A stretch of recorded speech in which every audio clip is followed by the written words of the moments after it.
EAGLES, Eagles.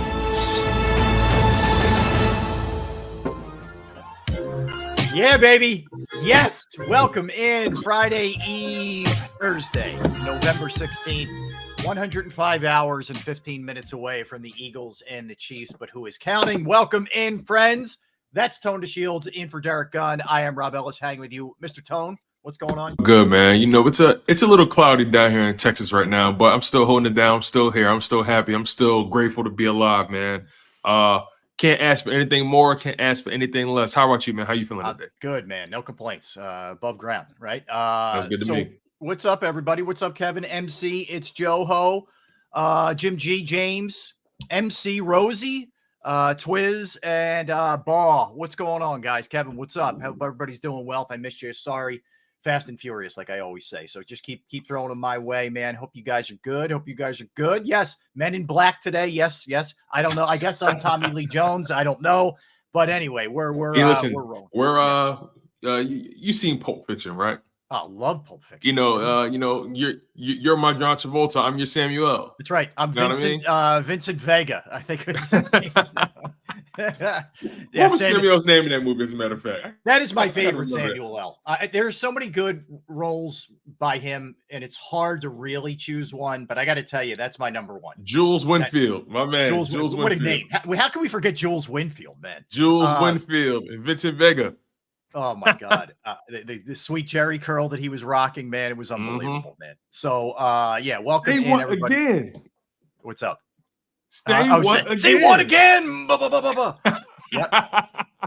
And then the scene where he accidentally shoots the guy in the car. Oh my God, man. My goodness, blew his brains out. Anyway, we'll go on a tangent. I love movies, so yeah. Where would you rank that one in the Samuel L. catalog? Where would you put that one? Jeez, I'm such a huge Samuel fan.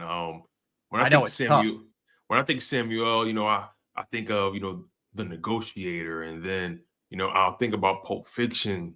Yeah. And then obviously he had Coach Carter. And then he's one of those guys that he has so many roles, no matter how big or small. Yeah. You know what I mean? He's a machine too. He cranks out. He grinds, man. I know how he does it. He grinds, but I would say Pulp Fiction is definitely a top 5 Samuel Jackson role for sure. I hear you. Top 5 role. Yeah. Look at the big brain on Brad. Good one, MC. That is a good one. Bry Guy, what's going on? Jack, what's going on? Decoy, Jason. I think I got everybody else. Yeah, hope you guys are doing great out there. Happy Thursday.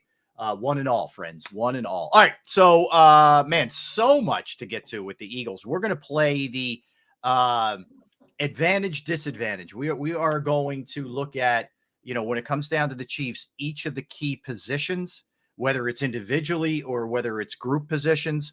We're going to go through it. We are going to dig into over-unders for the second half of the season for the Eagles. So there's a lot to do today football-wise. And we have shockingly a good game tonight. So we will talk about that as well. But Sixers last night, Tone, they lost to Boston. I hate losing to the Celtics. Let me just start there. But I hate everything about them, actually. So they lose last night. And look, if I'm being objective about this, as much as I do hate them losing to the Celtics, I can't say I'm shocked. Now, they were without Jaylen Brown and Kristaps Porzingis, so that has to be noted. But Sixers are on a back-to-back. The previous game against the Pacers, they expended a lot of energy. It's the third game in 4 nights. They played Sunday night as well. First off, I don't know what the NBA is doing in terms of scheduling. I don't like it. Number one, this year just seems all over the place, right? It just seems very messy this year. Big time. They're done with Boston playing in Philadelphia for the season, and it's November. That end November 15th. Man, it's crazy. That's weird. That's weird. Sill says we look like a scene from 10th and Wolf. That's not a bad, pretty apt actually.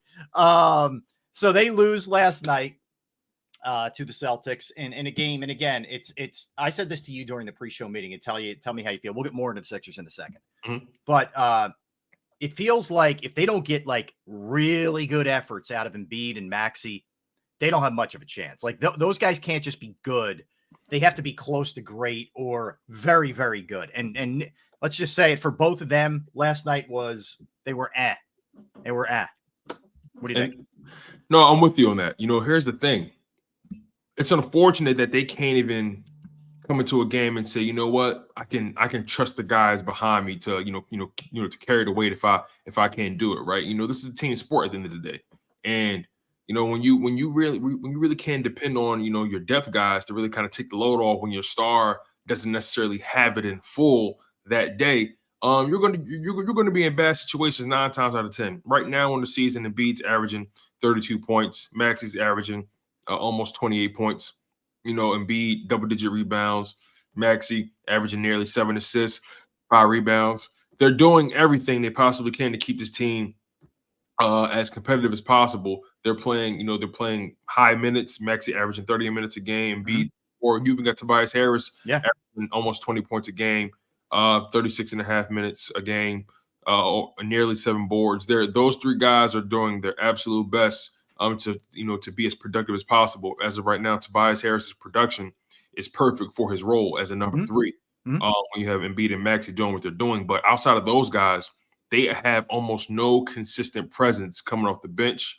Even the other guys starting, they were getting some production from Kelly Oubre. We're going to talk about him a little later, but they were getting some production out of him.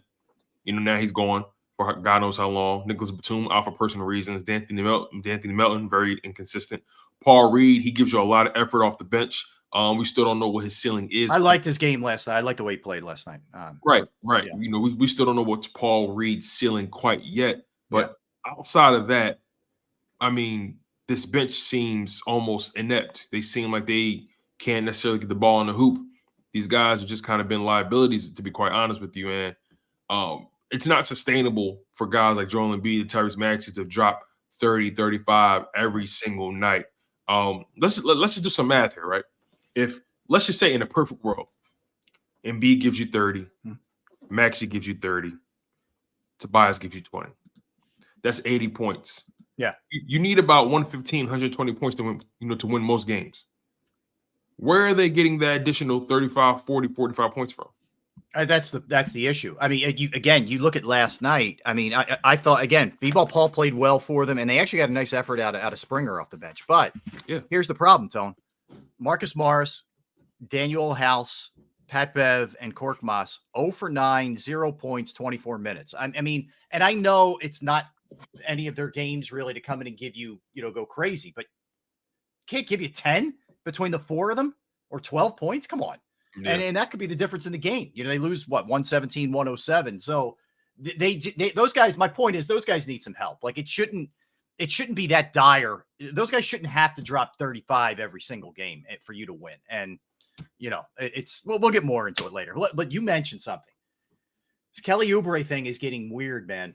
It's getting weird. Weirder and weirder by the day. Yeah, the Philadelphia Police Department basically are saying there's no video of what people are, what Kelly Oubre, at least the area that he claims that this hit and run happened, there's no video of it. In other words, it's not that nobody has video. They've looked at video at the timeline at that location, and there isn't a hit and run. So what is really going on here, man? I'm almost speechless because I'm trying to think what reason he would have. Well, first and foremost, how did you break your ribs in the first place? That's one. Now, I saw on the socials, on social media, I saw there was this video leak of his Ring camera. showing him coming into his apartment, and it seemed like he was rolling in with a bike or something, and he was saying, all you hear is voices in the background. He's like, I got hit by a car. I got hit by a car, and then it sounded like I heard a woman in the background saying, "Oh my God, you got hit! How? What happened?" You know, all that kind of stuff. And then the video kind of ends. Yeah. So for one, I don't know how they got his Ring camera footage. That's just wild. Yeah. But anyway, TMZ comes up with everything, man. It's exactly. But insane. Now, what's going on here? What's the conspiracy, right? Now we all know he's on a veteran minimum. We all know that for a fact. So maybe he's looking at it like he did something to breach his contract and he may lose that. Like, I don't know. But this is this is something the Philadelphia 76ers organization does not need right now. Yeah. Yeah, go ahead. No, I was just going to say we're trending to a good place. Maxi's playing well, and B's playing well. We got rid of James Harden. Tobias Harris seems like he's appreciating his new role now. Everything just seems lighter.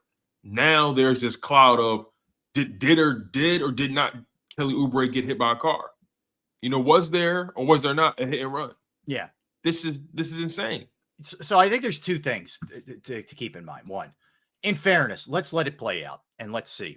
And the other thing is, this is where I can give him an out or a benefit of the doubt. He is new to the area. You know how it is, Tone. I mean, if you're in a unfamiliar city, you could think you're on, pick your point. I don't know, the corner of Broad and Shunk, and meanwhile you're on, Broad and Jackson.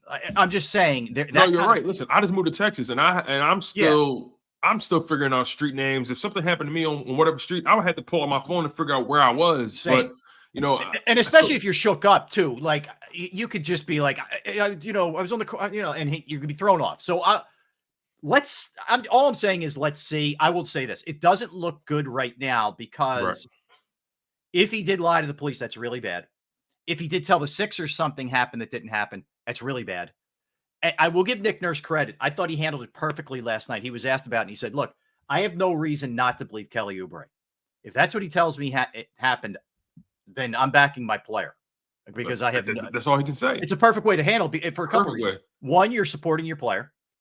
Two, without saying it, you're saying, "Hey, that's what my guy's telling me." In other words, if this is BS, it's on him. To me. Right, this is not the organization and it's not us. We're just trying to support our guy. So I think it's smart. And I don't think he was doing it just to do like the legalese thing. I think he was saying like, "Hey man, Kelly's one of us and I got him and whatever." Yeah. And so whatever happens. Yeah. So we'll see. It's a little funky right now, man. It's a lot of funky. Something stinks. Yes, exactly right. Exactly. All right. So we'll get more into the Sixers later. We are 1 week from Thanksgiving. 1 week. Yes. Yes, we are. I want to get your take on this and the entire chat. All right. Favorite holiday for you, Tone? What is it? Favorite holiday? Christmas, man. I love Christmas. I love the season of giving. I just love I love the lightness in the air. It just seems like everyone is optimistic. There's this newness, there's this freshness that's just in the air. When Christmas comes around, I love Christmas music. I love doing Christmas excursions. I love decorating the Christmas tree. I love baking cookies. You know what I mean? I love putting on the fake fireplace on Netflix. I love lighting candles and stuff and just getting that holiday aroma. Yeah. I love family. I love spending time with family, friends, giving things and seeing the surprise look on people's faces. And everyone loves receiving the gift as well. But more than anything, I love just being around my family. Like the more family that's around, the better. I thrive in those social environments. So yeah, man, it's the season of giving. It's a beautiful time of the year, man. Again, you bake. Who doesn't like to decorate a gingerbread house or something? You know what I mean?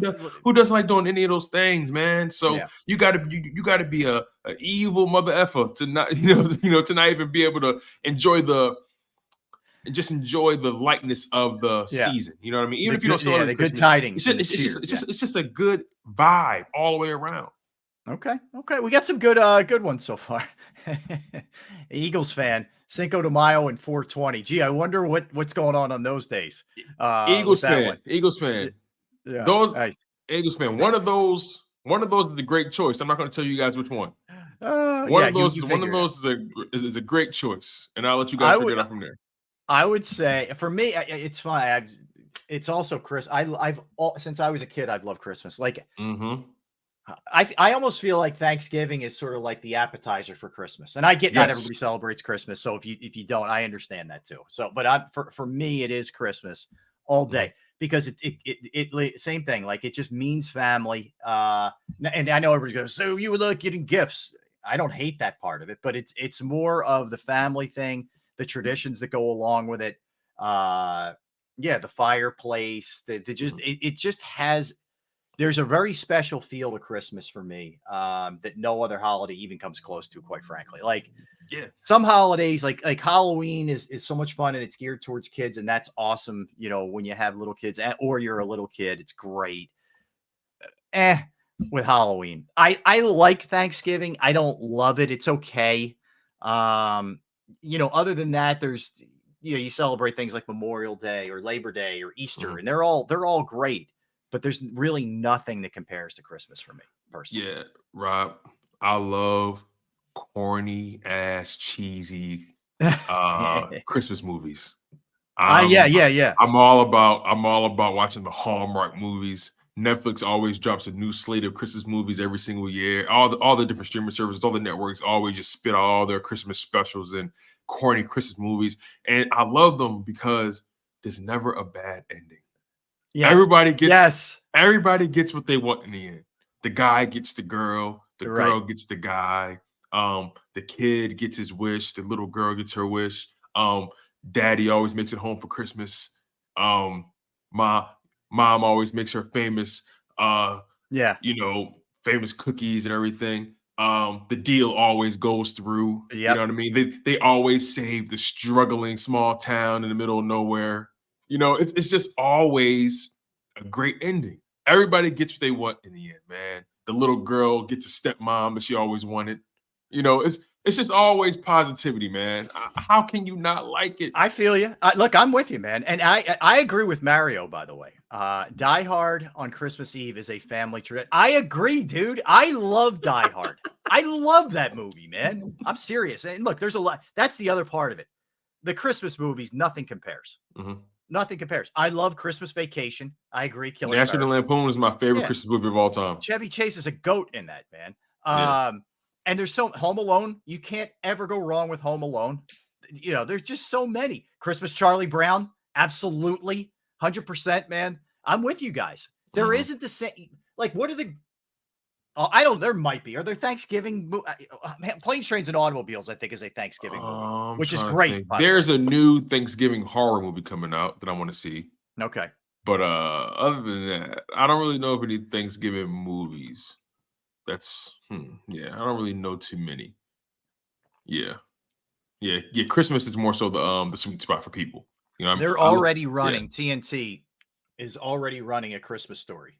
You know, with Ralphie and You'll Shoot Your Eye Out. Like that's already in circulation. I saw it the other day. Like these companies are already advertising. Like they were advertising for Christmas stuff in September. October. I know, right? I walked into Home Depot, dude, and it was like middle of. I don't think the Eagles even had played yet. That's how early it was, right? Yeah. And I see the Christmas section, and I'm like, oh my God, man, we're here already. Yeah. Listen, I knew we were here already, man. You see the Halloween aisle, then it's the Thanksgiving aisle, then it's and then it's the Christmas aisle. I'm like, okay, wow, you guys are overloading me. But I love the fourth quarter of the year. It's just, you know, and plus my birthday is on New Year's Eve, so that's right. You know, it's my birthday is a gift and a curse. I'll say that it's a gift and a curse. I know. It's funny. My wife is December 21st. Trish Gunn, I think, is end of December as well. And your New Year's Eve. Yeah, I mean, inevitably you get shorted. Like it's like either it's sort of like, oh right, your birthday. We just went through this whole craziness with Christmas, you know, or like with my wife, she's right before And it's always like, all right, let me carve out some time to make sure we sell them. Like it's just, it stinks. I feel bad for you guys, honestly, man. Yeah, you live and you learn. Yeah, I got you. All right, I got to hit you with this one. This is our Okay. Eagles question of the day, and I want everybody in the chat to jump in as well on this one. Which Eagle, non-Hurts, will be the second half MVP for the Eagles? Not the league. Which Eagle will be the second half MVP? Exclude Jalen. Who is it for you, Tone? So I gave myself 3 options here. 2 of my options are on the defensive side. One is on the offensive side. Okay. My number one thought was Hassan Reddick. I think Hassan Reddick is gearing up for a really big second half of the season. The moment he got that cast off, he went off. He went off for 6 straight games with like 7.5 sacks. He's just a force, and it's going to be so important for him in that pass rush to get home in the second half of the season, especially going up against this better slate of quarterbacks and teams. I think Hassan Reddick is definitely going for another double-digit sack season easily. Who knows if he'll eclipse his 2022 numbers, but I think it's going to be a big second half of the season for Hassan Reddick. The second guy that came to mind for me, the newcomer, Kevin Byard. I believe Kevin Byard, he's too much of a veteran. He's too much of a pro to not be good at what he does. And I believe in this new situation, despite the pass defense playing a little subpar, he's with a better crop of talent than he was in Tennessee. I really think Kevin Byard is going to have a really big second half of the NFL season. And some more time with the system, some more time with the players. He has 2 games under his belt already. He brings a lot of experience.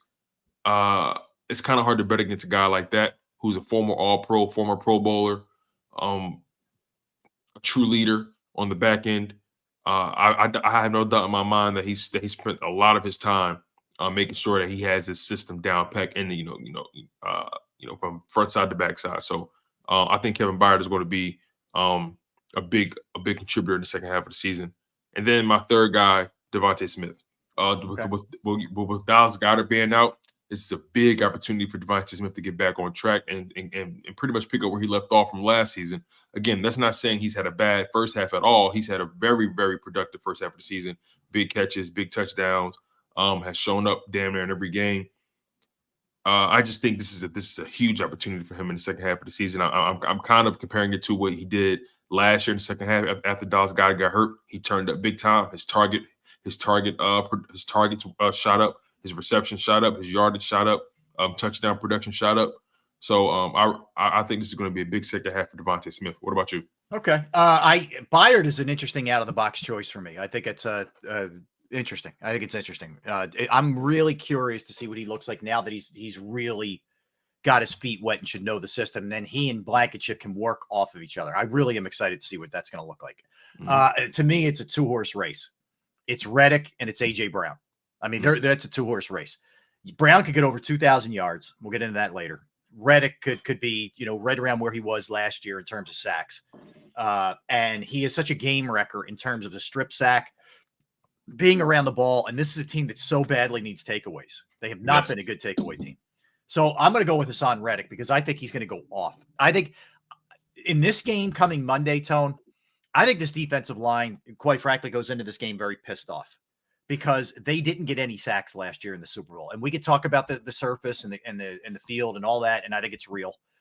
But they're mad about that. Like, this is a team that was the best sack team, in football last year, and I think second all time. So they're going to want to get crazy. So I think it starts this week with Hassan. I think he gets loose, and I think he has a big game, and I think it carries over for the rest of the year. So I'll go slightly to Hassan. I'll go AJ 2. If I had to go 3, I'd think about Josh Sweat, man. I don't look at the way he's played in the first half. I consider Josh Sweat. I definitely consider him. He's been excellent. But I like your Byard choice. It's different. I wasn't thinking along the secondary lines at all for the Eagles. So I like that. The reason I thought about them is because they have to be better. They have to take their game to an entirely new level than they've shown in the first half of the season. Now, granted, Byard was only part of that for 2 games, right? So all of it's not him. So he gets some grace in terms of just an adjustment period, a ramp up period. But now, this is your second bye of the NFL season. He was based on the time he got traded. He already had his bye with Tennessee, and then he's getting another bye with the Philadelphia Eagles, so he should be fresh, and he should have nothing but the world in front of him to take over. So this is going to be a big second half of the season for not just the defense, but more specifically those DBs. Yeah, no question. I mean, look, getting Roby back, how big is that going to be for these guys? You finally get somebody you can plug into the slot who's actually played that. I don't know that he's the same player, but at some level. So that's, second half's going to be big. All right, let's come back, Tone, and let's dive into it. We're going to go head-to-head matchups here, including quarterback, including coach, running back, receiver, O-line, D-line, secondary, the whole nine. We're going to cover everything when it comes to this matchup with the Chiefs when we get back. So don't go anywhere. That's Tone DeShields. I am Rob Ellis. We're Sports Take, JAKIB Sports YouTube Network. All right, let's talk about Bravo Pizza of Havertown. You're hungry. I'm hungry. Let's do it. Let's do it. Let's give a call right now. Let's head out there right now. Bravo Pizza of Havertown. Thrilled that they're a part of the station, part of the channel. They've been family-owned since 1985. You got Alex and the crew there each and every day doing their thing. The beauty is there's a lot of choices, a lot of options. 20 different styles of pizza. They have slices to go, which is huge. You want to pop in and pop out. You don't have a lot of time. You're at work. Whatever the case may be, you can get in and out of there very quickly. They also have the specialized pizza. However you like it, they will make it for you. But they don't just do pizza. They have fresh pasta, sandwiches, wraps, wings, salads. Bravo Pizza of Havertown is also committed to the community. They have fundraisers for charity, schools, little leagues, where the proceeds go to those organizations. You could follow them at the Bravo Pizza of on Facebook and Instagram for daily specials and promotions. They're at 1305 Westchester Pike, Manoa Shopping Center in Havertown, Pennsylvania. 1305 Westchester Pike, Manoa Shopping Center in Havertown. Give them a call, 610-446-3810, 610-446-3810. Here's a little bit more on Bravo Pizza of Havertown.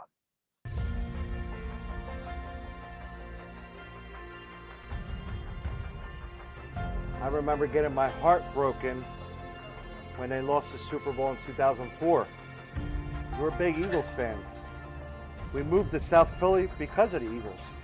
When they won, we went straight to Broad Street, and everybody was going nuts over there, and it was just a memory that you'll never forget.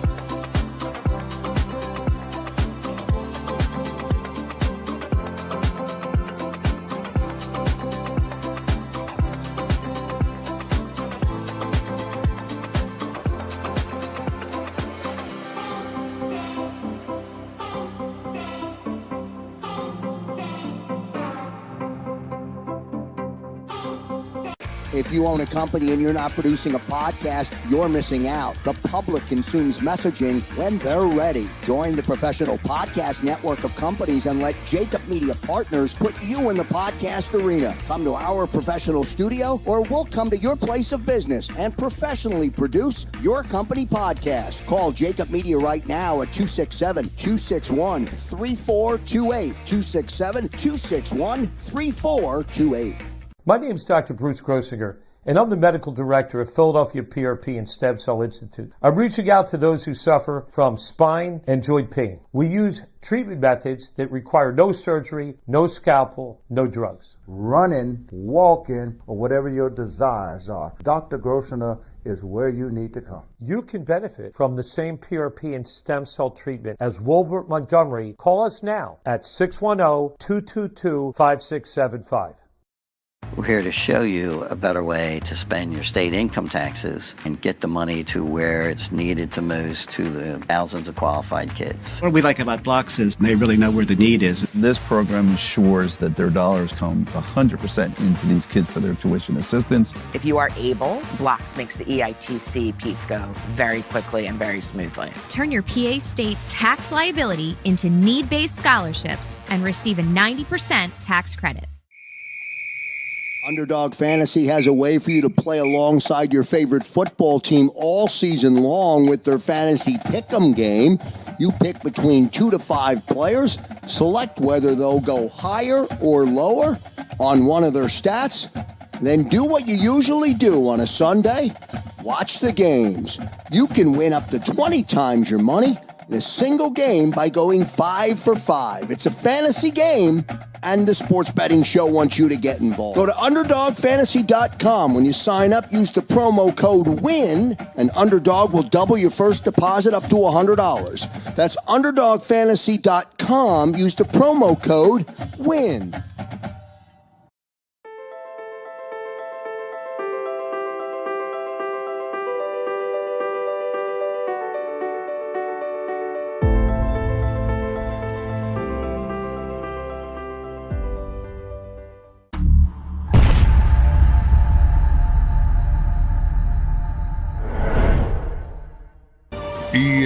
EAGLES, Eagles.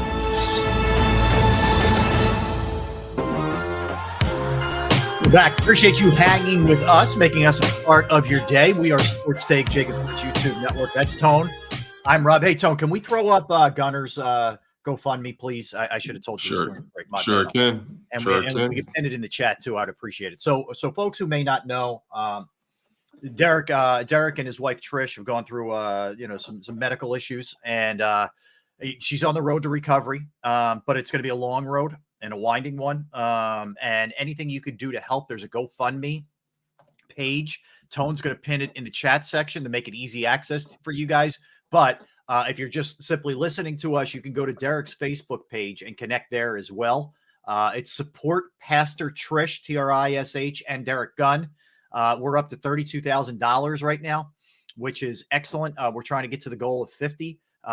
There's a lot of care that's involved in what the undertaking for what's going on with Trish, including alterations to the house and having different things done. Derek explains in full there on the GoFundMe page exactly what's going on.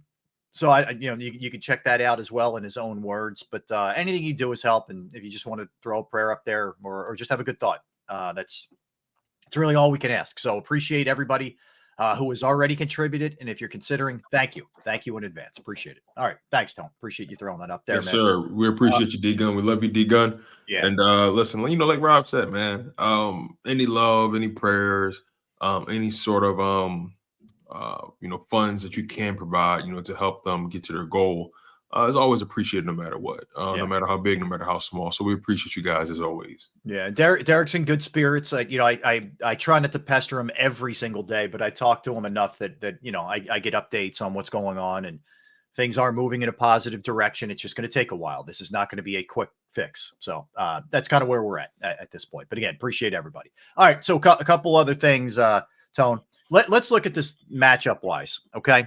We got the Eagles and the Chiefs, the rematch of the Super Bowl. I think you ask most objective football fans, they will tell you that this is the two best teams in the NFL this year. One is 8-1, one is 7-2. Andy Reid, Mahomes, Kelsey, really nothing. Chris Jones, nothing really more needs to be said on that front. And we know what the Eagles have done the last. And who's got the advantage in your estimation? I'm coming out of the chute with like you did to me yesterday. I'm going haymaker out of the chute here. So that's what we have to do. Quarterback. Hurts played a runner-up MVP last year, has really come on from a passing game perspective this year, despite dealing with a knee injury against, a baby goat here in Patrick Mahomes, a guy who's already won 2, a guy who's won multiple MVPs, won the MVP last year. We saw what happened in crunch time in the Super Bowl last year when he had to make plays, he made plays, etc. This guy's ridiculous. Advantage goes to who? Tone to Shields.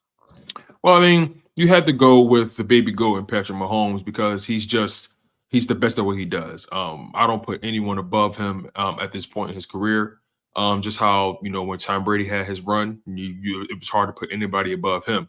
It's no slight against Jalen Hurts at all, but it's Patrick Mahomes. I mean, we just got to call a spade a spade. Now, as far as this season goes, they're both having a pretty similar season in terms of statistics. Jalen Hurts is completing 69% of his passes. Mahomes is completing 69% of his passes. Jalen Hurts has thrown just over 2,300 yards, 2,347 to be exact. Patrick Mahomes has thrown just over 2,400 yards, 2,442 to be exact. They're both averaging over 7 yards an attempt, as far as throwing goes.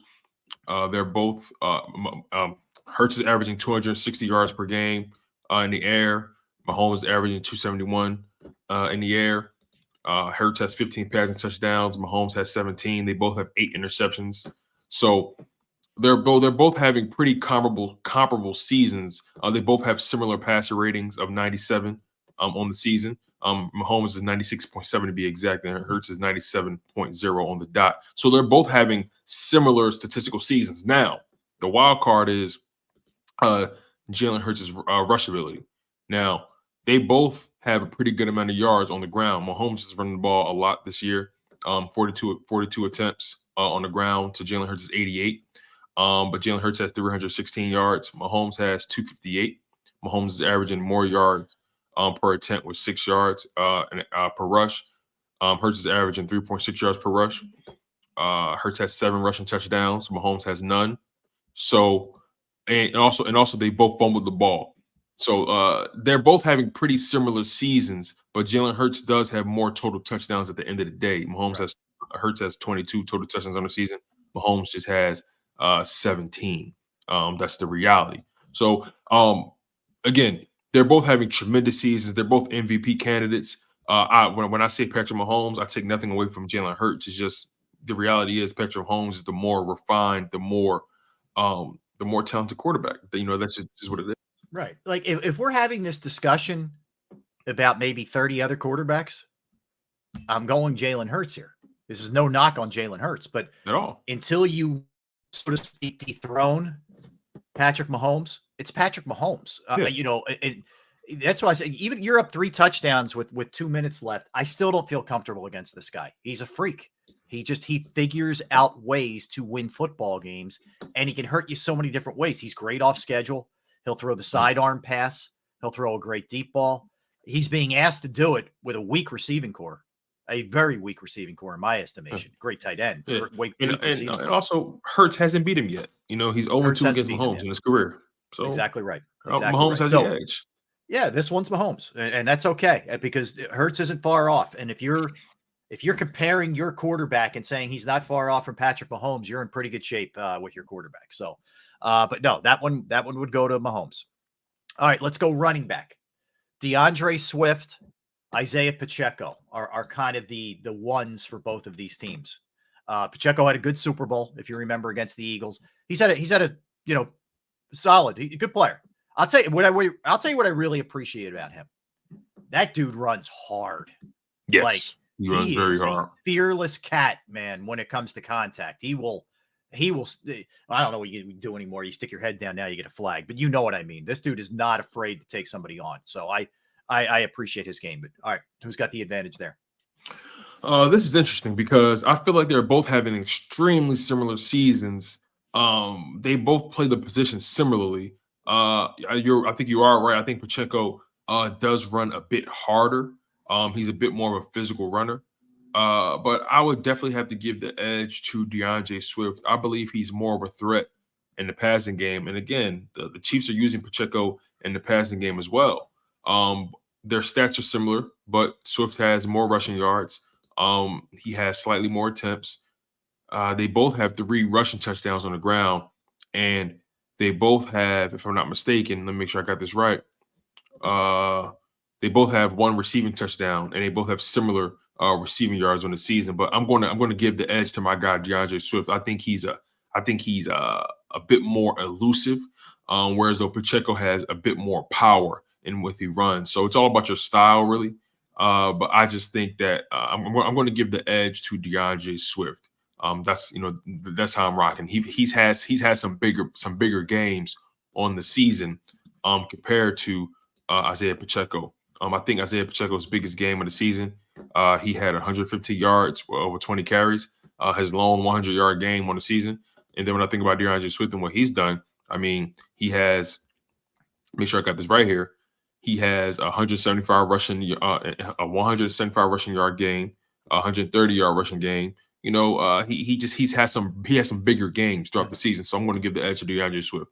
I think this one's close too. Like I do think they're very comparable in terms of production. And both guys can catch the ball out of the backfield to an extent. I don't think either are bell cow, absolute studs. I think they're both really good in their own ways. Has Swift's production kind of fallen a little bit? Yeah. And there's a lot of things that go into that. I don't think he's quite run it as well, but I also don't think he's gotten as many opportunities, just the way the game plans have gone. So you can't really hold that part of it against them. But yeah, I would slight lean. I think Swift takes him because he's just he's better at catching the ball out of the backfield in my estimation. Not that Pacheco's bad. 24 for $160 is not bad. I'm not saying that at all.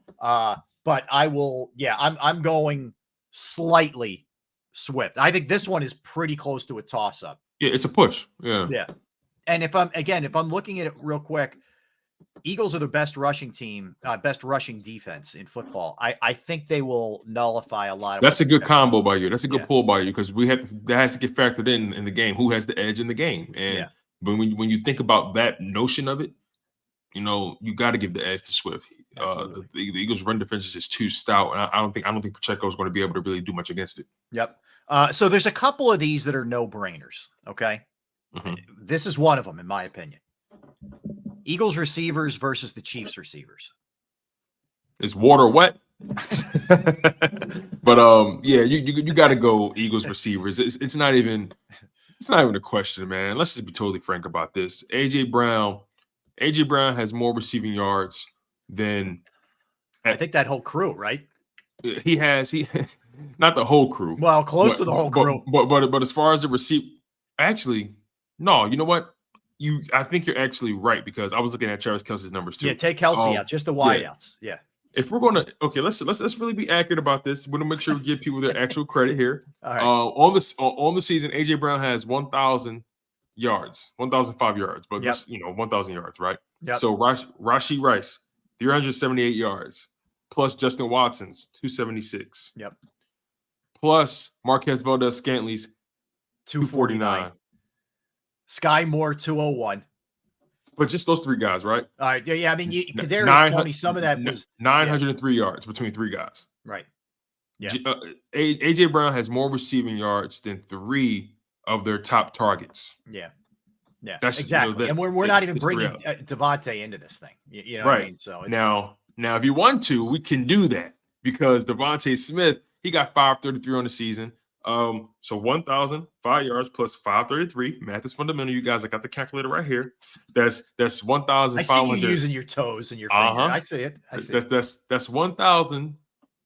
That's 1,538 yards. Yeah, right? This is a landslide. It's a landslide. TKO. All right, it's not even added up. None of the receivers, none of them can combine you can't combine any of their receiver stats together and compare it to what Devontae Smith and AJ Brown have done. It's no comp. You're right, but we could have gone into last year saying that. And look, Smith-Schuster is an upgrade from what they have now too.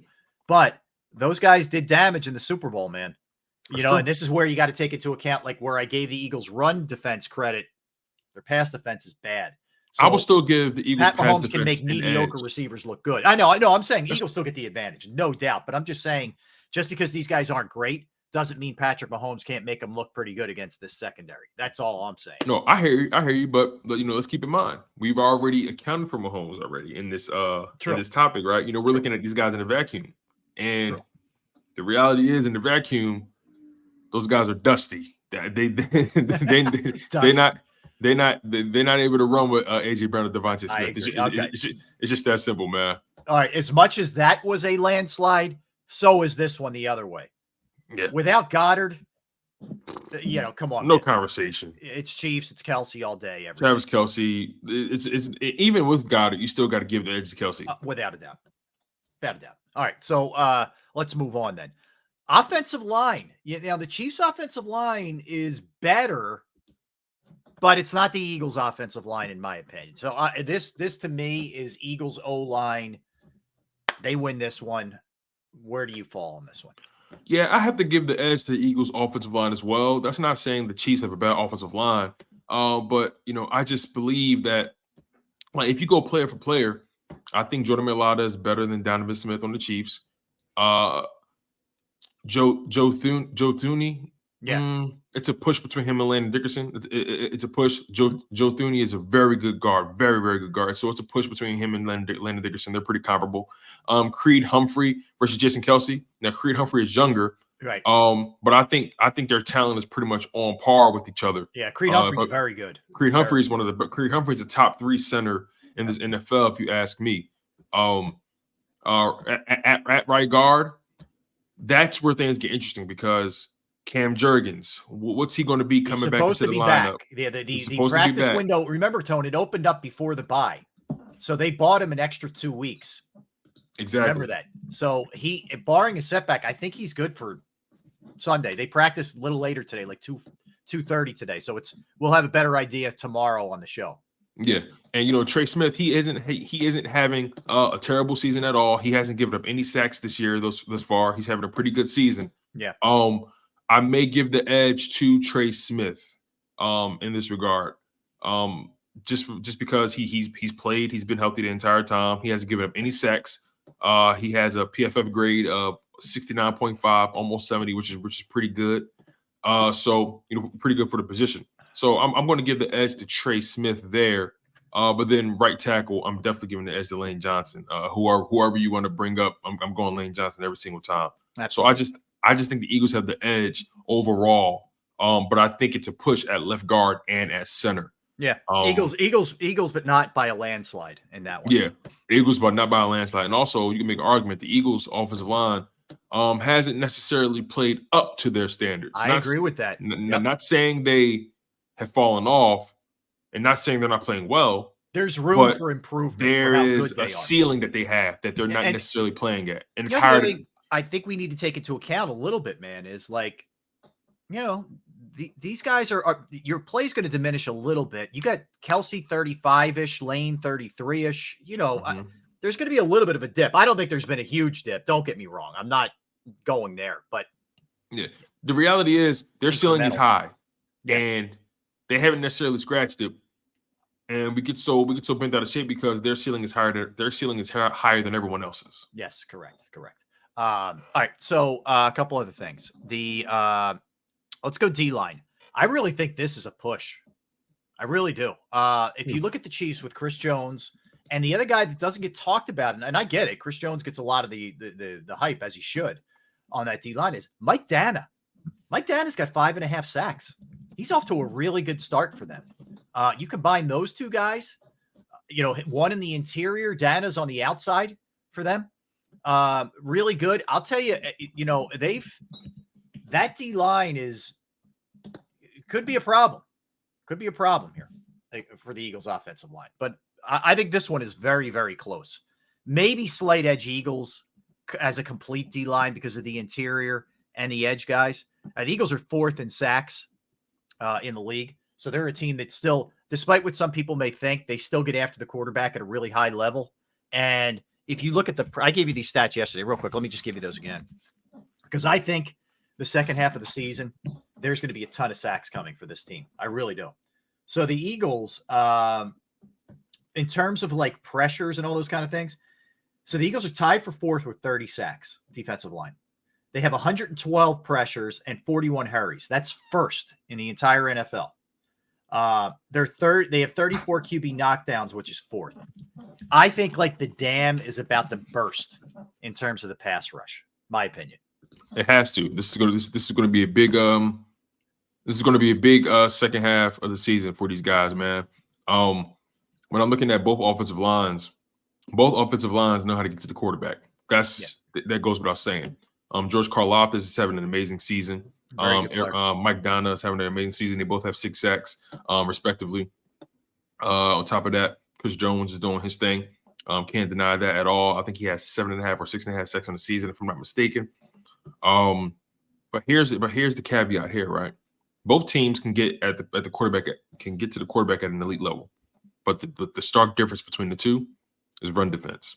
Yeah. Outside of Chris Jones, their run defense is pretty average. Mm-hmm. So I think that's where the Philadelphia Eagles are going to have to try to take advantage of the Kansas City Chiefs.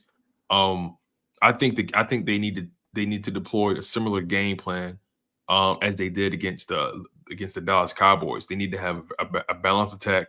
try to keep them off balance, keep that pass rush at bay, try to beat them over the top. So we're going to see how this thing pans out, but the Eagles have to get their running game going. If they don't, they're going to lose this game. And on top of that, if they don't keep the Kansas City Chiefs run game in check, they're going to lose this game. That's been the common denominator in both matchups that they've lost against the Chiefs.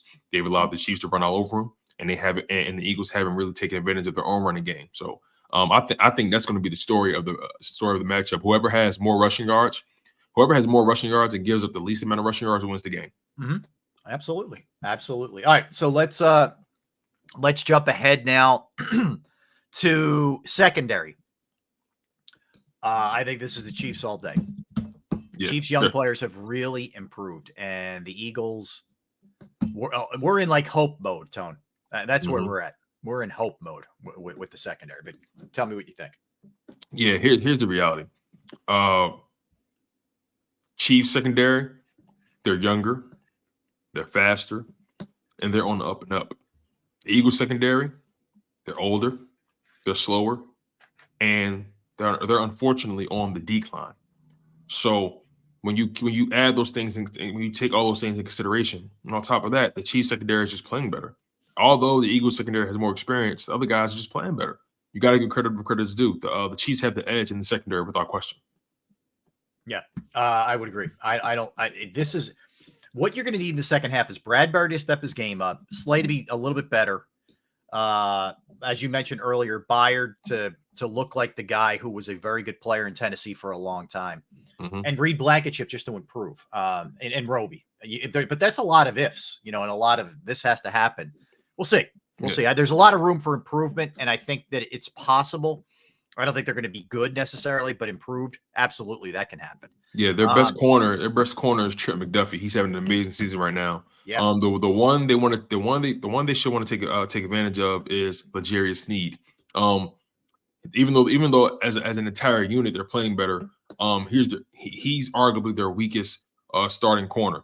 That includes Trent McDuffie and Drew Tranquil in the slot. So yeah, I think again, if I want to take advantage of anybody, I'm either taking advantage of Sneed and Drew Tranquil. Trent McDuffie, he's the tougher matchup. They're probably going to put him on AJ Brown. It all depends on size, though. That's the reality. Whoever has the bigger size is probably going to go on AJ Brown. Yeah. And they're probably going to put Trent McDuffie on Devontae Smith. So maybe AJ Brown can really feast on L'Jarius Sneed. I would hope so. Now, here's the thing about let's go linebackers here. They have good linebackers. Like you just brought up a couple names. Drew Tranquil has been awesome for them. Coming over from the Chargers. He's been really good. We know how good, because we saw it up close and personal, Nick Bolton can be and can play. He can play at a really high level, but he's been hurt, unfortunately for them. He's missed a good amount of time. But that guy, when healthy, is really, really good. Willie Gay. There's some talent there at the linebacker spot for this team. There just is. And the Eagles right now, I think Cunningham's been better than we thought. Now here's the thing, though. Nick Bolton is on IR. No, I know. I'm saying he's been hurt. That's a big thing. You remember what he did last year? He hurt us last year. But Leo Chanel coming into his wake has been playing pretty decent. Yeah. All things considered. So overall, that entire defense is playing well. They play together. They're young. They're all on the up and up, man. The Chiefs are going to have a good defense for a while. If they can all manage to take care of those guys financially. They drafted well. Veach is a good GM. They drafted very well on defense. Very well. Yep. This one, I would lean towards the Chiefs, but just because the Eagles linebackers have been mediocre, but we'll see. Yeah. It's overall, it's their linebacker core is playing better. Yeah. They're playing better, especially in pass coverage. I think that's the main thing. They're playing a lot better in pass coverage, and it shows. It shows on film. I think we would have got a better feel for this linebacker core for the Eagles linebacker core if they weren't trying to force feed us Nakobe Dean, because it kind of messed up the flow of things, especially with Zach Cunningham and Nick Morrow. They had a flow. You try to force feed Nakobe Dean, it throws off everything, and again, lack of continuity. You know, so I think that hurt them in the long run. I feel like this linebacker core probably would have been further ahead if they would have just maintained with those two guys. So, but again, they have a second half of the season to get things right. No better time to start than against the Kansas City Chiefs. Yes. All right, last one. Let's go coaching. You got to go Andy Reid. Andy Reid's track record. Andy Reid has beaten Nick in a Super Bowl. He's beaten him in a regular season. Mm-hmm. It's Andy Reid. Yeah, it doesn't mean the Eagles are going to lose the game, but it's Andy Reid all day. Yeah, you can even take it further. Say Andy Reid, Spags, Coach Spagnuolo. Like it's the edge. It's edge Chiefs. You know, without question, man. Andy Reid, too much experience. Super Bowls. He has the quarterback. He has the brain trust. The defensive coordinator, Steve Spagnuolo, 3-time Super Bowl winning defensive coordinator. He just does an amazing job what he does, man. Eagles like the experience on their side. Nick doesn't have as much experience as Andy Reid. Brian Johnson, same thing. And then you got Sean Desai, who doesn't have the same amount of experience as Spagnuolo. So again, it's no slight against the other guys. It's just a reality. It's just the fact of the matter. You know what it's like? It's like the quarterback thing. You're going to go Mahomes, but it doesn't mean the other guy isn't excellent. You know? Yeah, they just have the edge in those two categories. Yeah. You know? Yeah, absolutely. All right, so a couple other odds and ends, which we'll dig. You know what? Let's do it when we get back. Let's go into our over/under second half of the season. I'll give you an example of what I mean by that. So the Eagles have that difficult stretch coming up where they play 5 teams at Kansas City, Buffalo, San Fran, at Dallas, at Seattle. We've talked about it. We'll continue to talk about it. We know that's what's coming up. I'll pose to you, Tone, for example, when we come back. I'm going to set an over/under for wins during that 5-game stretch at 3.5. You tell me if you think the Eagles are going to be under or over that. That's an example of what we're going to do. But other things will encompass the entire season, but we'll do our Eagles over/unders when we return. So don't go anywhere. Tone DeShields, Rob Ellis hanging with you on this Thursday Sports Take. Let me tell you about Jim Murray and Principal Financial Group, because knowing who to trust and finding that right person can be a real challenge. And it was a challenge for me for a long time, but I found the right person in Jim Murray and Principal Financial Group. And I want you to do that as well. I've entrusted my IRA, my 401k rollovers with Jim, and I couldn't be any happier for you. It could be, figuring out how you want to go about things for your retirement planning, your 401k review, insurance review. You might have a small business and you're trying to get employee benefits off the ground. That's another resource that Jim can help you with. Give him a call right now, 610-996-4751, 610-996-4751. You could also email him as well, Murray, MURRAY, .jim@principal.com. That's murray.jim@principal.com. Go to get your game on. Go for the beers. Go for the cheers. Go for the hit and the hits. Go for the stakes and the stakes. Go to get your parlay on. Go to get your party on. Go for the scene. Go for the screens. Go for the gallery. Go for the win. Go to Ocean. Visit theoceanac.com to plan your visit.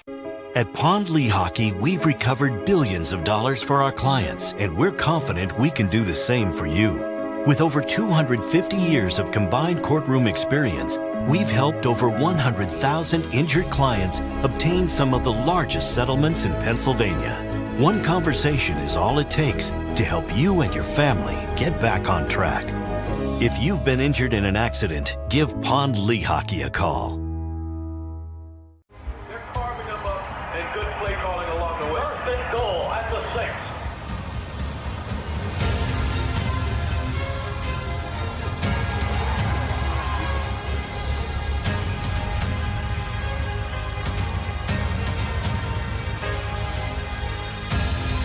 On the field of life, First Trust Bank is there for you. Champions on 3. 1, 2, 3. Because Philadelphia dreams deserve a Philadelphia bank.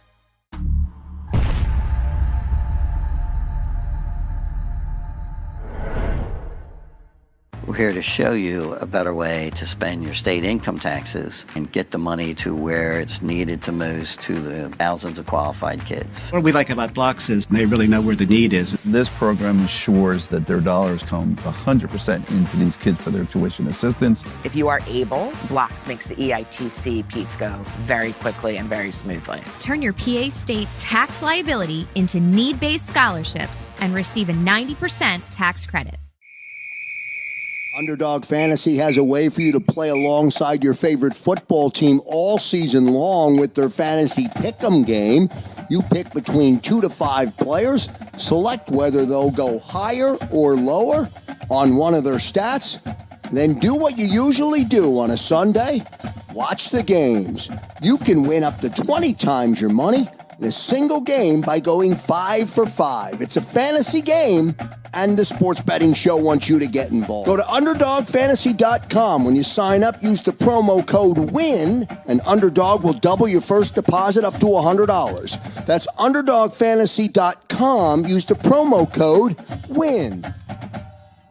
Do you stream on a Roku, Fire Stick, Google TV, or Apple TV? Now you can watch 6ABC 24/7 with the 6ABC Philadelphia streaming app. And the big story on Action News? Search 6ABC Philadelphia and start streaming today. EAGLES. Eagles.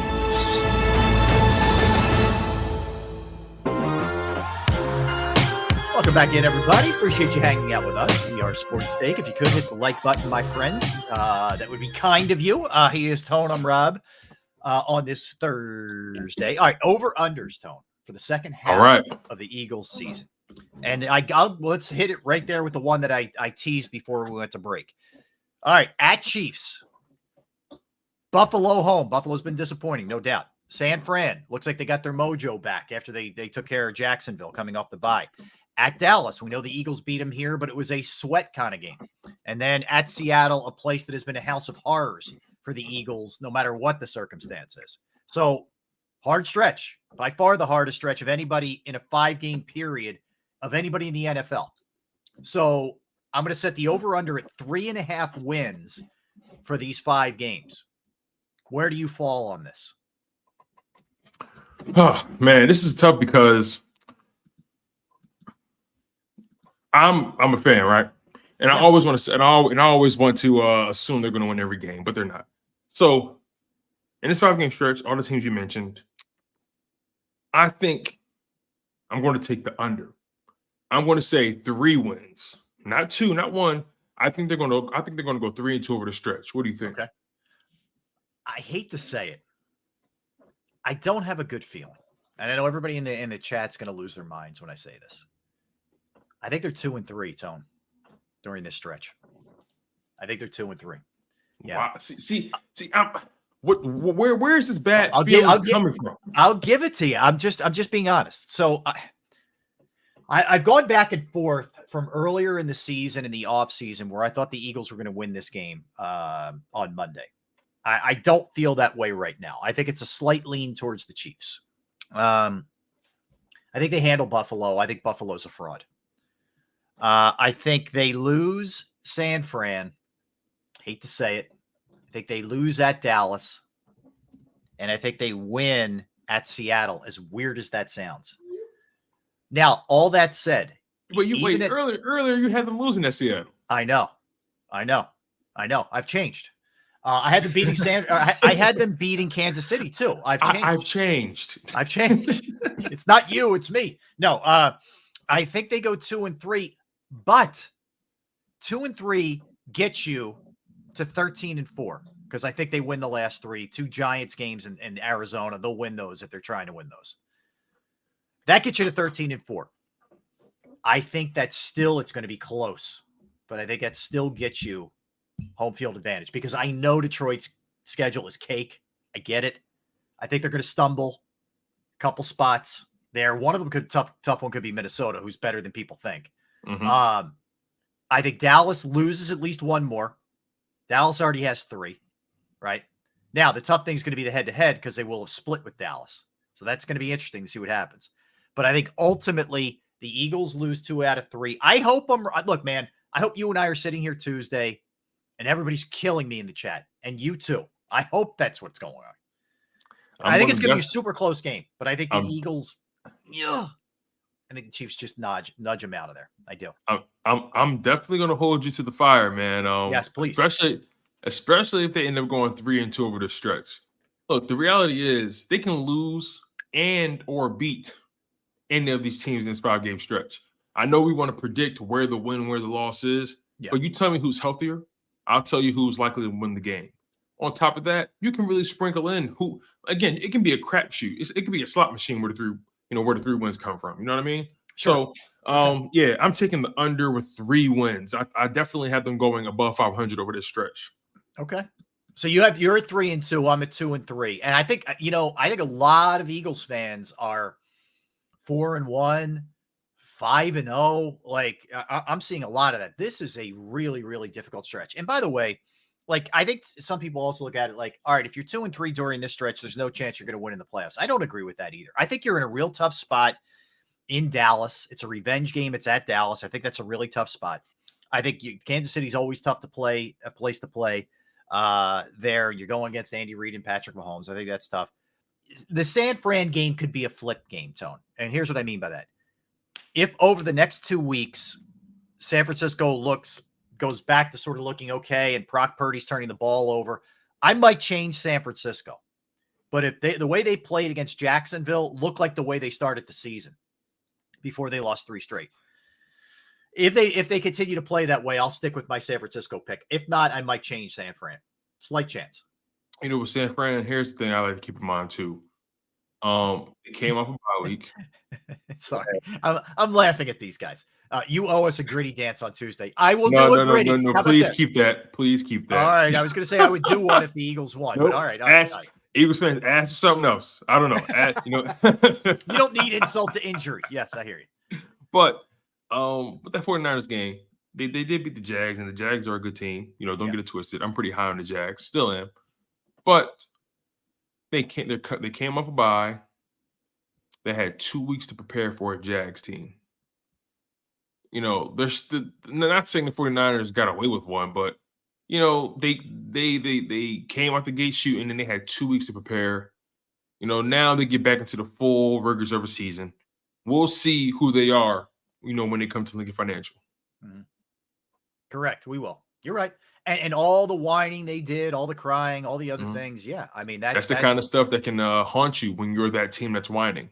That's the thing. It's either the Niners are either going to come in here like really on a mission and do it the right way and be focused and all that, or they're going to be so caught up in the way that game went last year that they're going to be a mess and they're going to get in their own way and they're going to try and overdo it with certain things and make mistakes if that's the case. I really believe that. Who knows? Purdy may start seeing ghosts. Last time he was at Lincoln Financial Field, they put that UCL on the platter and grilled it up. So, we'll see how things go when the rubber meets the road. Okay. All right. I'll go regular season now. 13.5 wins. Over or under for you? 13.5.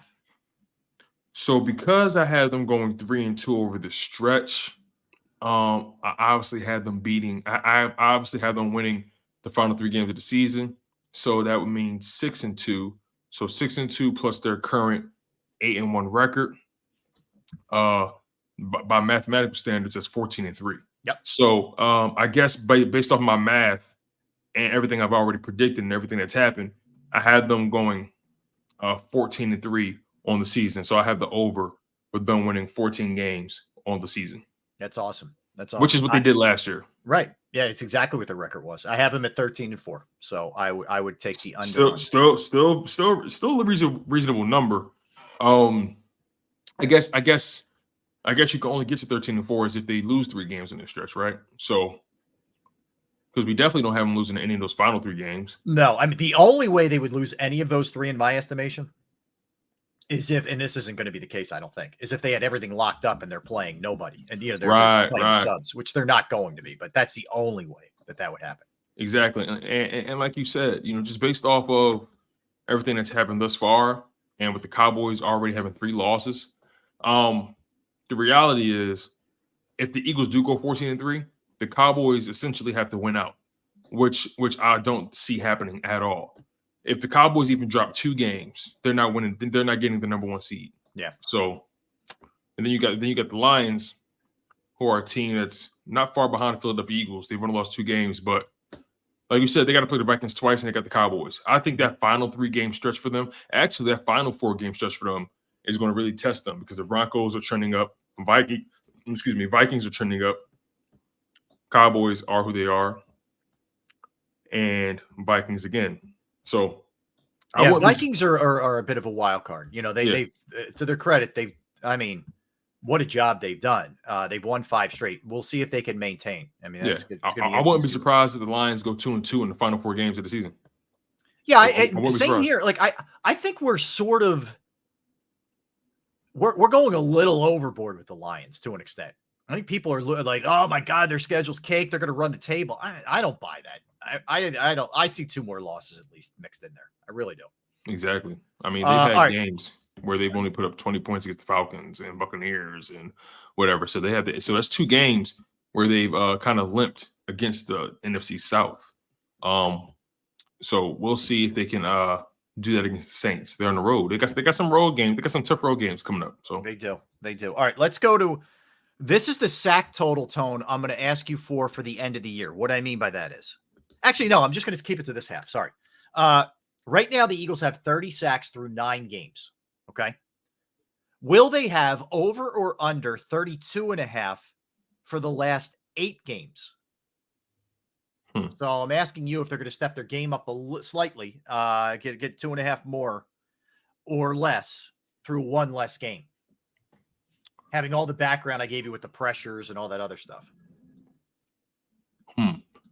I think it's going to be under. Okay. Because although they have 30 sacks on the first half of the season, I wouldn't be surprised if they match that with another 30 or even 31. You know, they had over 70 sacks last year. You're probably not going to see that ever again. You know, it's just I'm thinking about the way teams have been game planning against them. Mm-hmm. I have no doubt that the Eagles are going to get pressures. I have no doubt that they're going to get quarterback hits. But can they get home? That's going to be the biggest question because these teams are game planning to get the ball out their hands so fast. So I'm just trying to take into consideration what the opponent could potentially do to game plan against what the Eagles do well.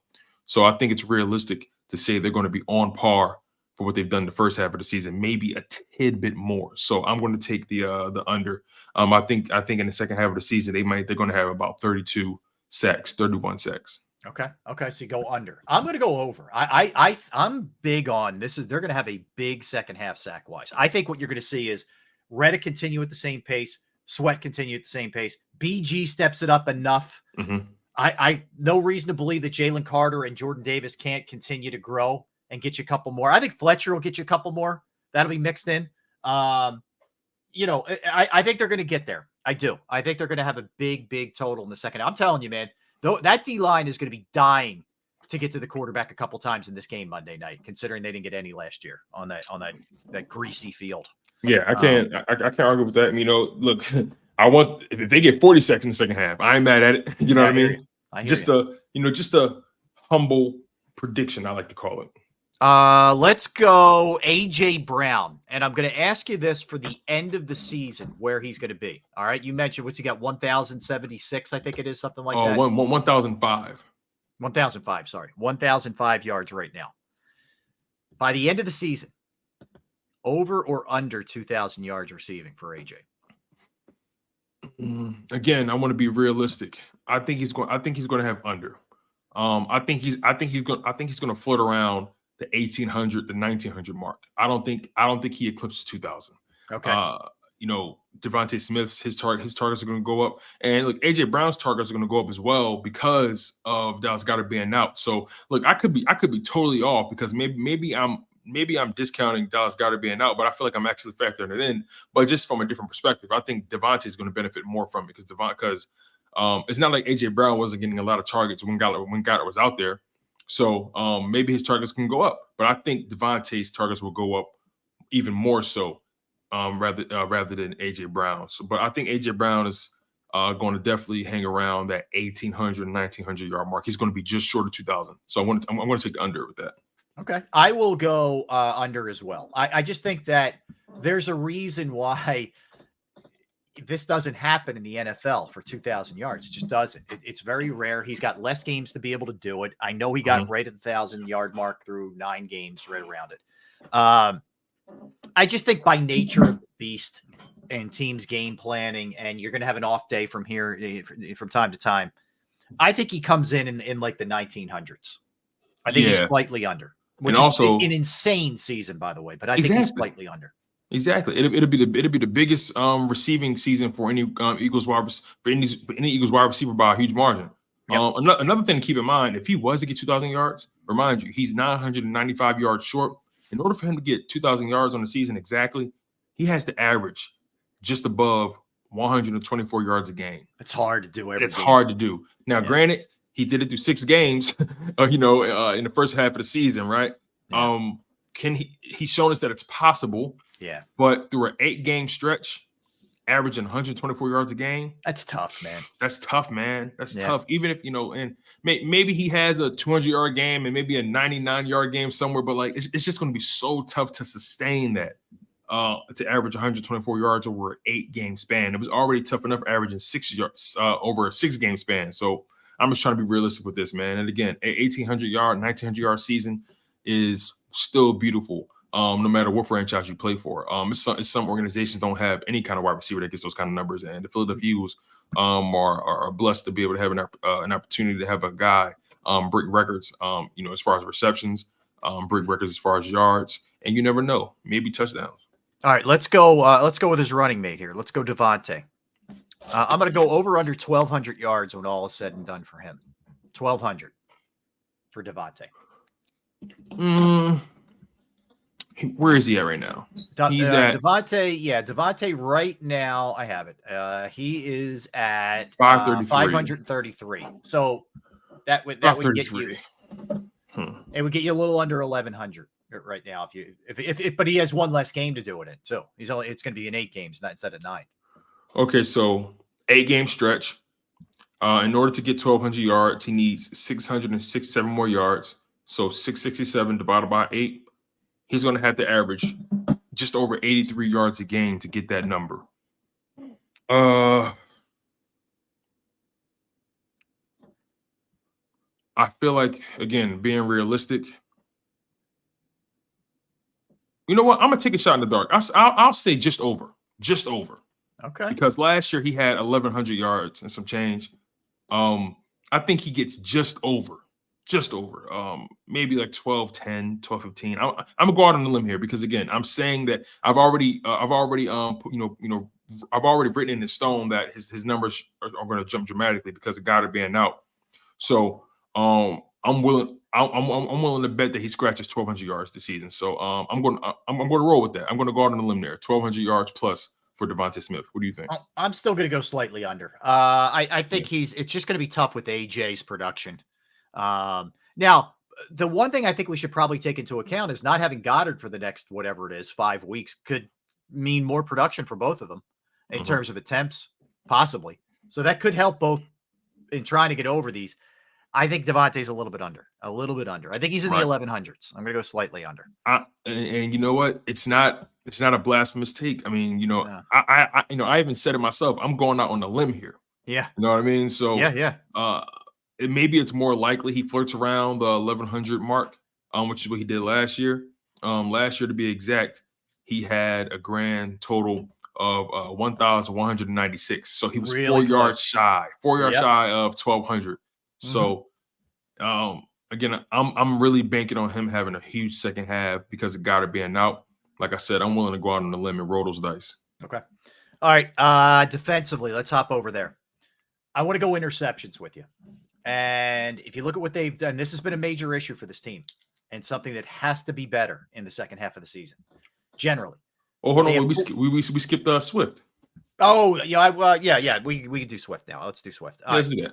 All right, let's go DeAndre. Does DeAndre get to 1,000 yards rushing? Does he get to 1,000? So where he's at right now for 614. 614 through 9 games. So what do you think? Does he get over or under 1,000? I think he gets over. In order to get to the 1,000 mark, he needs 600. He needs let me make sure I got this right. He needs 386 yards to get to 1,000. Yeah. If you divide that over an 8-game span, that's averaging just over 48 yards per game. He's already averaging 68 yards per game on the season. I think he can average over 48 yards per game over an 8-game stretch. I definitely think DeAndre Swift gets just over 1,000 yards rushing. I think he gets it too. I do. I think he gets it. I think they're going to put a little bit more emphasis on the run. I don't think they're going to run a lot. Don't get me wrong. But I think they'll put more emphasis on it. And I think he actually will get there. I do. I think he's going to be a 1,000-yard rusher. I think it's going to be right on the number, right above. But I have no reason to believe he can't do it if he stays healthy. Yeah, so and it'll also be his first 1,000-yard rushing season of his career too. Right. Pretty cool accomplishment in his hometown. Yeah, and he's going to be in the contract. He's in a contract year, so he understands what's at stake here in the long term. We all know he's not going to be here next year, so he's definitely trying to go balls to the wall. Yeah. All right, let's go defensively. They have 4 picks on the season so far. Can I ask you for the second half? Will they get 4.5? 4.5.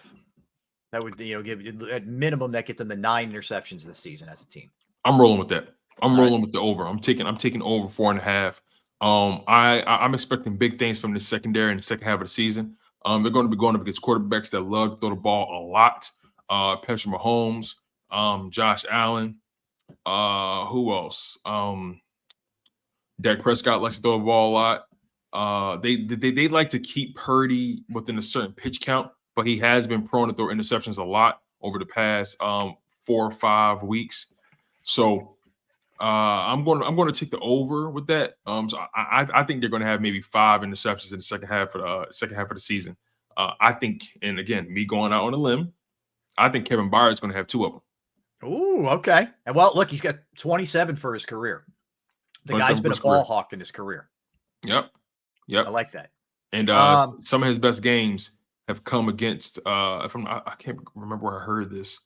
I think it was the Buffalo Bills. Some of his best games have been against the Buffalo Bills. So okay.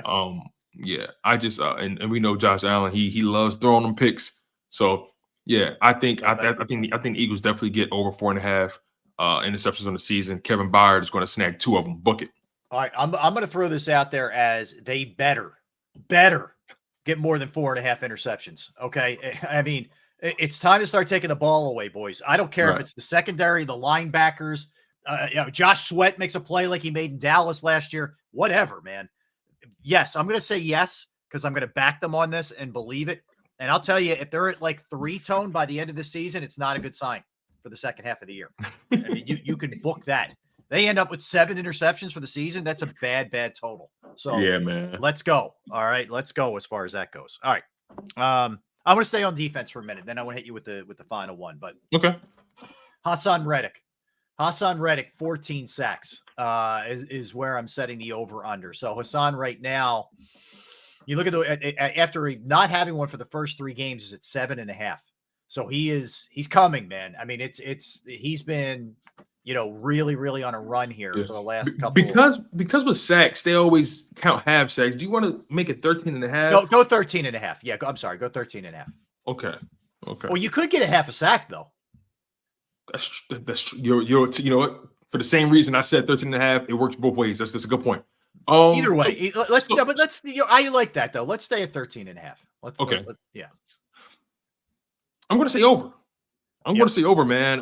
This guy Hassan Reddick is a dog. I'm sorry. I don't care what nobody says, man. He's arguably one of the best pass rushers on the edge in the NFL. Doesn't get the credit he deserves because he doesn't have the name or the notoriety that comes with playing for the Cowboys or the 49ers or the Steelers. But he is arguably one of the best pass rushers, one of the pure pass rushers in the NFL. Yeah. People talk about Michael Parsons, people talk about Myles Garrett, TJ Watt, they talk about Nick Bosa, all those guys, right? I totally understand. All those guys are great in their own right.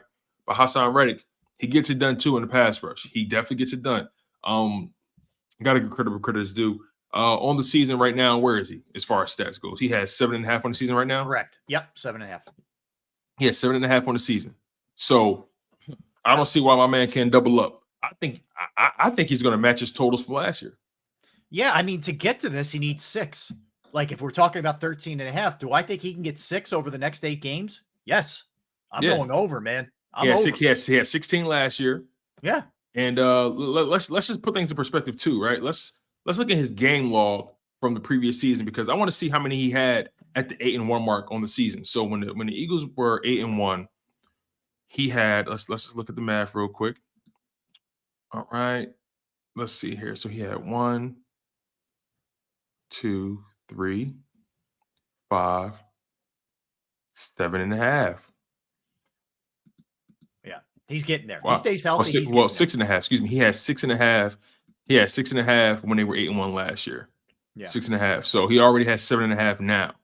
So he went crazy in those final 4 games. He had 2 against New Orleans, 2 against Dallas, and 2 against Chicago, 1 against the Giants, 1 against Tennessee, and half against the Green Bay. He had 1, 2, 3, 4, 5, 6 straight games with a half a sack or more, man. Actually, I take that back. He had, wow, this is crazy. After, he starting at that Washington loss last year, he had 1, 2, 2.5, 3.5, 4.5, 6.5, 8.5, 10.5 sacks in the second half of the season. He got 10.5 sacks in the second half of the season. Come on, man. How can I bet against? How can I bet against that trend? Yep. Hey, Nick Sirianni's meeting with the media. He said that he has watched the game tape of the Super Bowl. He said he's found it very helpful in his prep. For the most part, he says it hasn't been hard to remove the emotion from it. You buying that? He said it hasn't been hard or has been hard? Has not been hard to remove the emotion from the game. I'm not buying it. I'm not buying that because we know who you are. You're a very passionate guy like myself. I can be emotional at times. I know I know what it's like to wear your heart on your sleeve. I know exactly what that's like. Yeah. So maybe it's gotten easier to deal with, sure. But to watch it objectively and remove all emotion out of it, I don't think that's fair. I'm with you. Like you can't get caught up in it too much where you're out of control and not, doing the things that you should be doing. But it's okay to have a little fuel in the tank. Hey, boys, remember what happened last year? Remember how close we were? Remember how that felt when that confetti was coming down? That part of it's all right. I just think you have to harness it and use it the right way and not let it overtake you, where you're not worried about your task at hand and what's happening in front of you during the game. But to have a little bit of that in the tank, that's okay. I think it's perfectly fine. Yeah. All right. It's perfectly healthy. So yeah, I'm not buying that. Let me hit you with one more here. We'll go Jalen Hurts, Mr. Hurts. All right, so looking at the stats right now for him, just to give you a perspective here, he has 15 touchdowns in the air. He's thrown 15, and he has rushed for 7. So he has 22 total, but we're going to focus on passing touchdowns for this. Over-under, Tone. Over-under for Swift, 30 passes at the end of the season. Will he be over that or under that? 30 for the end of the year. All right, so over-under for Jalen Hurts passing touchdowns. He has 15 on the season, 8 interceptions right now. He's been picking it up big time as of late. Based off ESPN's metrics, he's on pace for 28 passing touchdowns. Because he does have the one less game. And then what if he actually sits a game because they don't need the last one? Yeah, you have to take all that into account for sure. I think he's going to have under. I think he's going to flirt around. Between 26 and 29 passing touchdowns on the season. I think that's realistic, all things considered. Because he loves, he runs it in as well. We just got to factor in all those different variables. What if they're in a situation where they're blowing a team out? He's not going to be passing the ball that much. If he's going to get to that number, most of these touchdowns are going to come over this 5-game stretch. Most of them, because he's going to have to ball out tremendously in these games. Yeah, he's going to have to be awesome. Yeah, you're right. He's going to have to be awesome. And if they're playing from behind, best believe he's going to throw the ball. So, realistically speaking, I think ESPN is pretty on point with that number, 28 passing touchdowns. Yeah, I don't think he crosses the 30 mark. I'm going under as well. Yeah, I think he's in the 28, 29 range. I think he's somewhere in that neighborhood. Yeah, between 27 and 29. I think that's reasonable because again, I think he's going to have around 11, 12 rushing touchdowns by the end of the season. So I'm just trying to account for all things, when it comes to his style of play.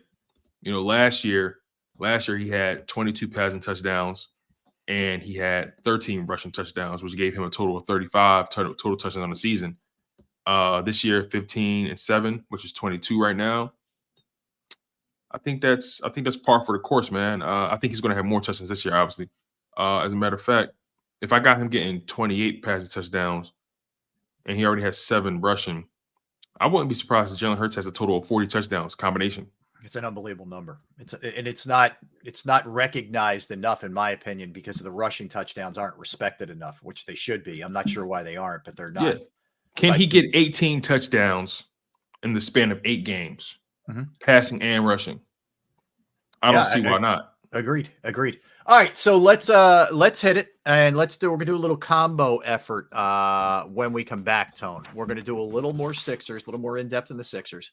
I'll update you on a couple other stories that may impact the Phillies. I'll get you caught up on Draymond Green. Flyers on a little run, a little bit. So we'll talk about them as well. NFL segment coming up at 1 o'clock. 1:30, we will talk to Eastern head football coach Billy Crocker. So he will join us as well. So we got a lot to do here, man, in the next hour and a half of the program. So you don't want to go anywhere.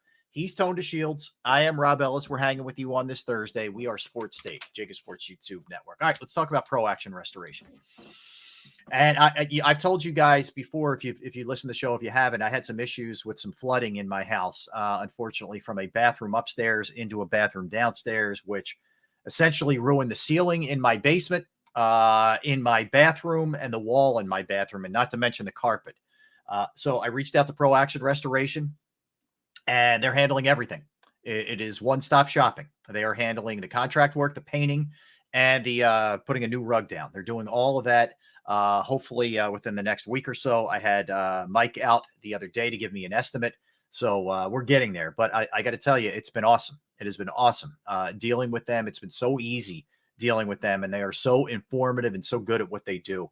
I can speak from personal experience. They're on call 24 hours, 7 days a week to assist. They are licensed, bonded, fully insured, and they've been serving the tri-state area for more than 2 decades. Pro Action will work in conjunction with your insurance company. They are presently working in conjunction with mine. Again, water, fire, smoke damage, mold remediation, you name it, they can handle it. Give them a call, 610-623-3760, 610-623-3760, or online at proactionrestoration.com. That's proactionrestoration.com.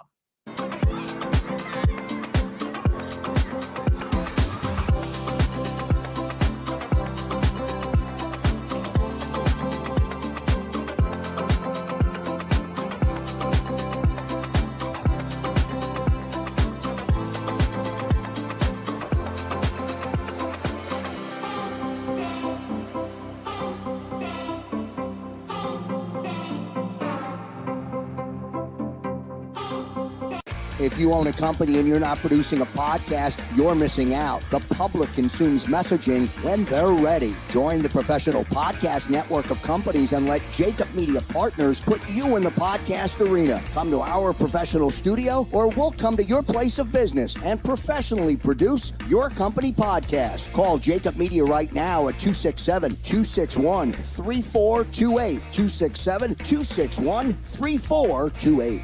My name is Dr. Bruce Grossinger, and I'm the medical director of Philadelphia PRP and Stem Cell Institute. I'm reaching out to those who suffer from spine and joint pain. We use treatment methods that require no surgery, no scalpel, no drugs. Running, walking, or whatever your desires are, Dr. Grossinger is where you need to come. You can benefit from the same PRP and stem cell treatment as Wilbert Montgomery. Call us now at 610-222-5675.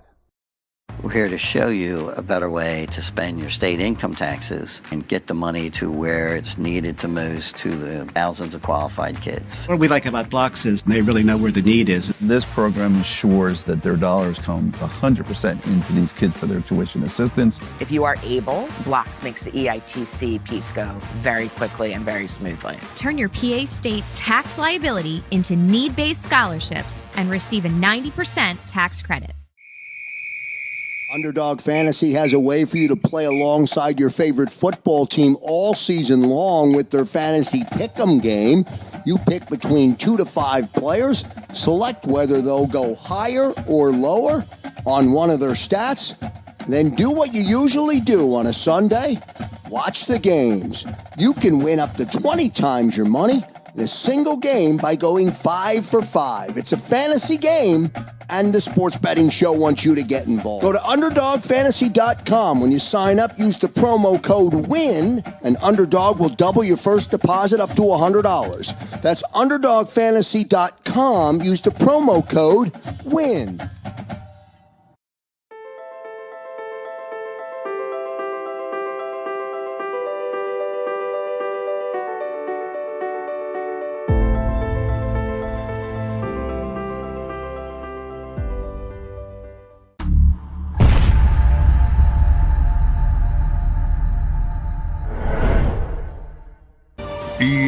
EAGLES, Eagles.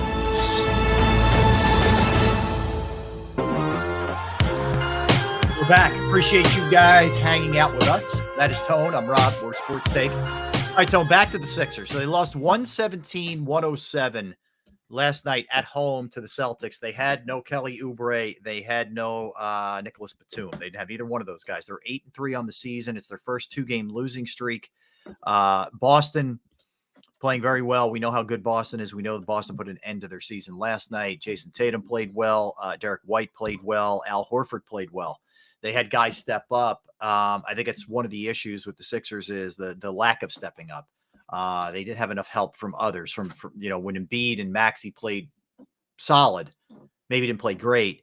There weren't enough people other than maybe Springer, who I thought did a nice job for them. B-Ball Paul did a nice job for them, but not a lot else on the bench, especially. As the season goes on, you start to see some more trends and recognize strengths and weaknesses. I think, this team doesn't have a ton of depth. So when you're already without Oubre and you lose and Batum's out for personal reasons, you take a major hit. You take a major hit there. So that's a problem. And that has to be taken into account. And if you're not familiar with the Kelly Oubre situation, there's I don't want to say conflicting reports. He reported or told police that he was hit by a car at a certain address. The police are saying that there's no video evidence that occurred. Now we'll see. We haven't heard a further explanation from him or the team or anything more from the police. We shall see. But at least for the foreseeable future, he is going to be out. The interesting thing is there is a report that came out last night from Adrian Wojnarowski that says he's only going to be out about 2 more weeks. With those fractured ribs. We'll see. We'll see how that shakes out. But nonetheless, as well as they played, Tone, you do see some little holes here and there with this team, because let's face it, you need Maxey and Embiid to go crazy every night, and just by the nature of the beast, you're not going to go crazy every night. So there's a lot to dive into here with the Sixers. Yeah, I mean, they're not getting enough from their veteran role players. You have young guys like Paul Reed and Springer, who are, they're young, right? They're still feeling their way around the league. You can only expect so much from those guys. But again, you had Paul Reed give you 10 off the bench. You had Jaden Springer give you 9 off the bench. They did their part. Yeah. I'm looking at my guys like Marcus Morris Sr. I'm looking at Patrick Beverly. You know what I mean? Yeah. Those kind of guys. And you can tell that Nick Nurse, his trust doesn't necessarily run the deepest for guys like Daniel House right now. Yeah. And freaking Korkmaz. Both of those guys only played 3 minutes respectively. Marcus Morris played 8 minutes. The guys who led the charge off the bench from a minutes perspective has been, or is in that past game at least, Jaden Springer with 20 minutes, Paul Reed with 14, Patrick Beverly with 10. Mm-hmm. So they're asking Maxey to play a lot of minutes on the floor. He's averaging about 38 minutes on the season. He had 39 minutes last night. Yeah. Tobias Harris played 38 minutes. Covington played 37 minutes. Embiid played 34 minutes. Melton played 34. Melton, he's very streaky, very hot and cold. So it's just he's been off. He's gotten a little bit better. He's been terrible to start the season. Yeah, for the most part. He's gotten better lately. Yep. He's had a pretty good past couple games, right? Yep. But when I look at Boston, they're so deep. They get so much production out of the guys that you don't really look to. I love what Derek White provides, a sharpshooter. Al Horford has always been at his best in Boston. You know what I mean? Oh yeah. And he's always a thorn in the side of the Sixers. Almost always. I love the kid Peyton Pritchard that they have. Coming off the bench for them.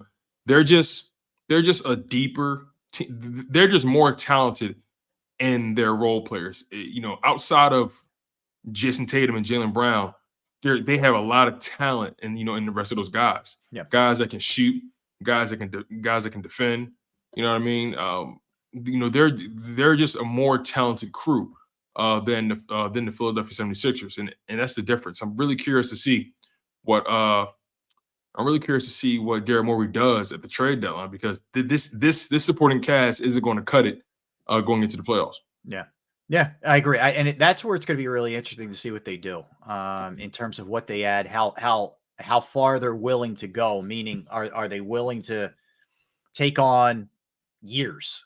Someone who's not in the last year of their deal. How do they view this year? Are they looking at this year as, let's just get through this year, let all the expiring contracts run out, let's have all the money, let's re-sign Maxey and then go out there and go crazy? Or do they look at it like, hey, we're not that far off. We get a couple other pieces here to help Embiid and Maxey out and Harris. We got a real shot. That's the part, and this is where time's on your side. You got to just let it play. I mean, you play 11 games. Get closer to the trade deadline, make a call. But that call is going to be very fascinating from this team. Yeah, because now they're facing a different battle, right? With James Harden, the battle was whether or not they were able to find a trade partner for him. How much flexibility could they get themselves from a financial perspective, right? They were facing those kind of battles. Now they have a new battle of, do we buy into this season, or do we exercise a certain level of patience and go all in on the following season? I'm pretty sure Daryl Morey, his mindset is next season. But if you're asking Joel Embiid, his mindset is now. Mm-hmm. And that's the problem. That's the new issue where they are right now. I mean, it's a good problem to have. Well, I'll put it this way. It's a better problem to deal with than the one they were dealing with prior to. Mm-hmm. So I think that's going to be the conundrum for the Philadelphia 76ers. Do they believe that Tyrese Maxey and Tobias Harris, coupled with Joel Embiid, is enough to get them through to the playoffs and maybe make a push? Are those three guys enough to the point where you want to say, okay, I'm willing to pull the trigger and add some better pieces around it, because I think I can win with this core. And also, here's another factor. After this season, Tobias Harris is not on the roster anymore. Correct. Yep. So do they want to try to maximize this final season they may have with him? It's so many variables that may go along with this. But if I had to roll the dice,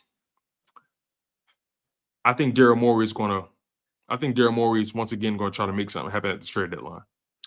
Yeah, I think a lot of it depends. I mean, you don't want to make the mistake the Giants in football made, where you overvalue. That's a good point. That's a very good comp right there. You don't want to overvalue where you are. Because then all of a sudden you're like, oh man, we got Daniel Jones with major money for one more year, et cetera. You don't want to fall into that trap.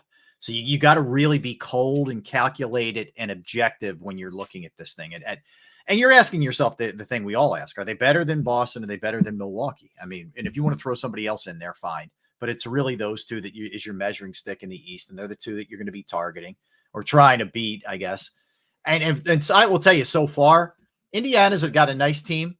The Heat have played pretty well, but I don't see anybody that's special, really even beyond those two. And Milwaukee is not as good defensively as they once were. So if you're asking me, it is doable.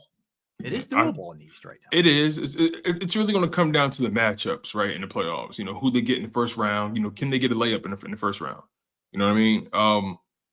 I still got the Sixers overall being the third best team in the conference when it's all said and done. Mm-hmm. I got Boston. Being number 1, Milwaukee number 2. I got Boston number 1, Milwaukee number 2. Sixers a close 3. Right. But again, man, we still, even though it's been exciting these past several games, we still don't know. We still don't know what this team is. Yeah. We don't know how good they are. We don't, we got a sense for how good Maxey can be. We got a sense for that. But I think he's going to get better as the season goes. I think he's going to get better to the point where he's going to start impacting the game in different ways than he already has. And it's going to be important for him to really, really take off, because he could potentially take a lot of the load off of Joel Embiid. Oh, for sure. I mean, he can help him. Yeah, because especially as the season goes on, there's going to be load management. There's going to be games when Joel isn't playing, and Tyrese is going to have to carry a big burden. That's for sure on those nights. There's no doubt. All right, let me hit you with a couple other odds and ends here. So the Flyers win 3-1 over the Hurricanes. They're 8-7-1 on the season. Just that in and of itself through 16 games for a team that has not a lot of talent. You got to give them and Tortorella, the coach, credit. They have played better than I thought they were to start the season. It's a longer sample size than the first 5 games, so the props to the Flyers for playing hard. Carter Hart, 31 saves on 32 shots last night, and they've won 3 straight, Tone. They were at a low point when they lost that game to San Jose, who was winless, but they didn't let it spiral, kind of clean themselves off, and boom, they've won 3 straight. So nice work. Props to the Flyers. Good job so far. As of right now, they're middle of the pack, and in terms of their conference. Yeah. With that 8-7, with that 8-7-1 record, I think, if I'm not mistaken, they're 1, 2, 3, 6, 7, 8. They're 8th right now. Right on the border. How many teams get into the playoffs in the NHL? Well, you're going to get 8. Yeah, you're going to get your 8. Okay, so right now they're the 8th seed. Obviously, there's a lot of games left. So we're not going to just jump out the window and say they can be a playoff team. But so far, so good. Through 16 games played, you're 8-7-1. That's all you can ask for from a team who's currently rebuilding.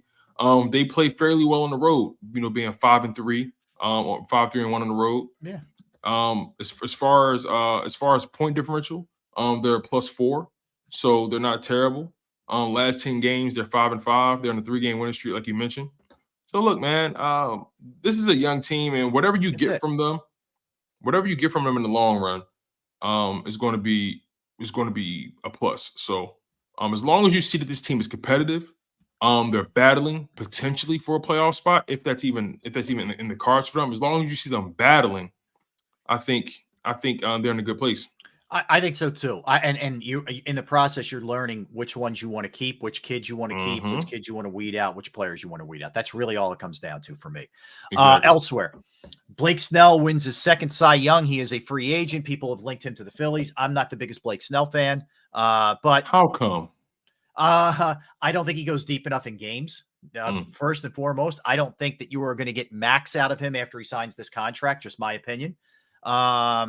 You really tax your bullpen with him all season long. And I know the game has become about bullpens, but I'm not a fan. I'm just not.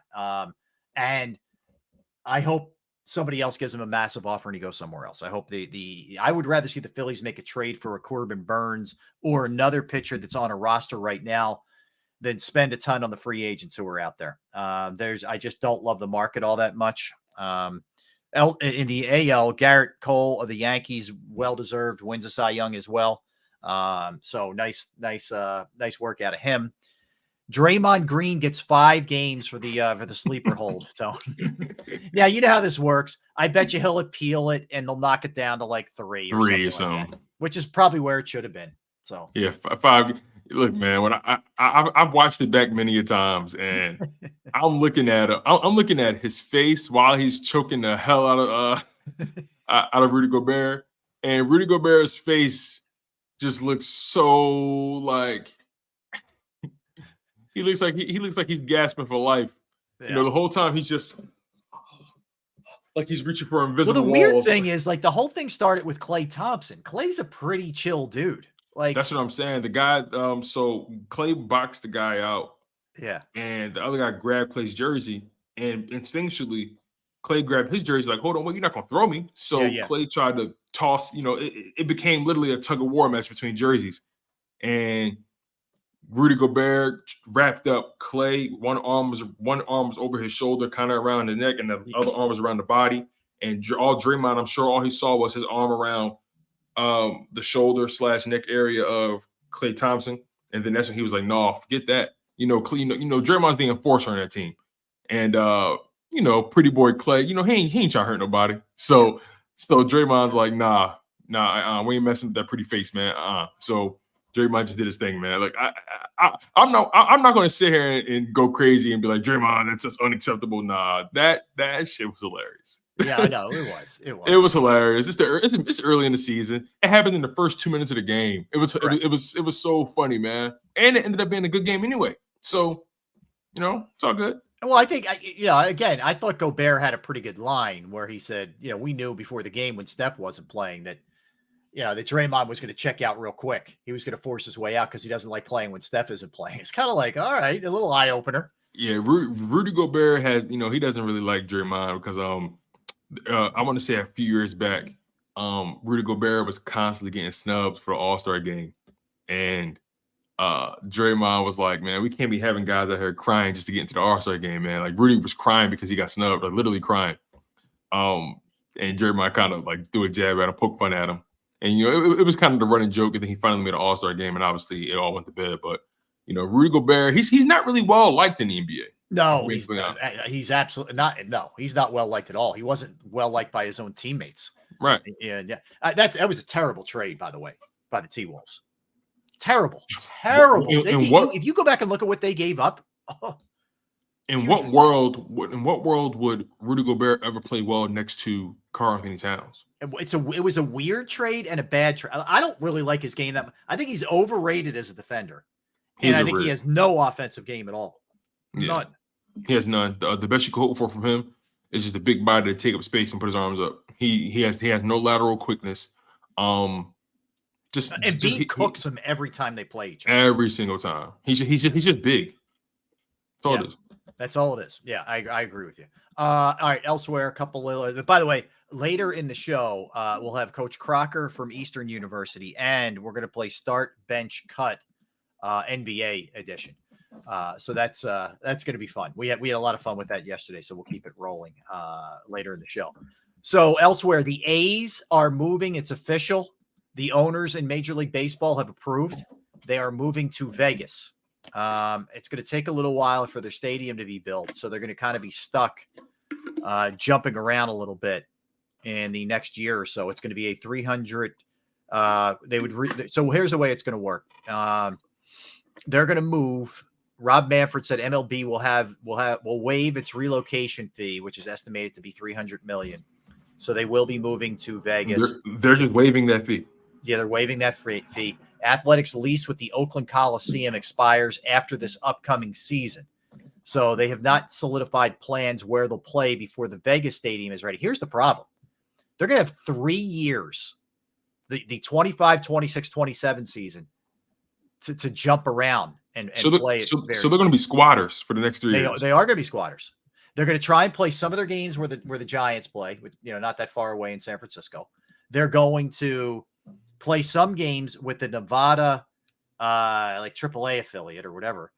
Like they're going to be jumping all around. So it's just yet another reason why people aren't going to be interested in this team, man. It's going to be really tough on their players, not to mention, no payroll or any of that other stuff. So it stinks. Oakland's lost their football team and their baseball team now within a 4-year span, 5-year span.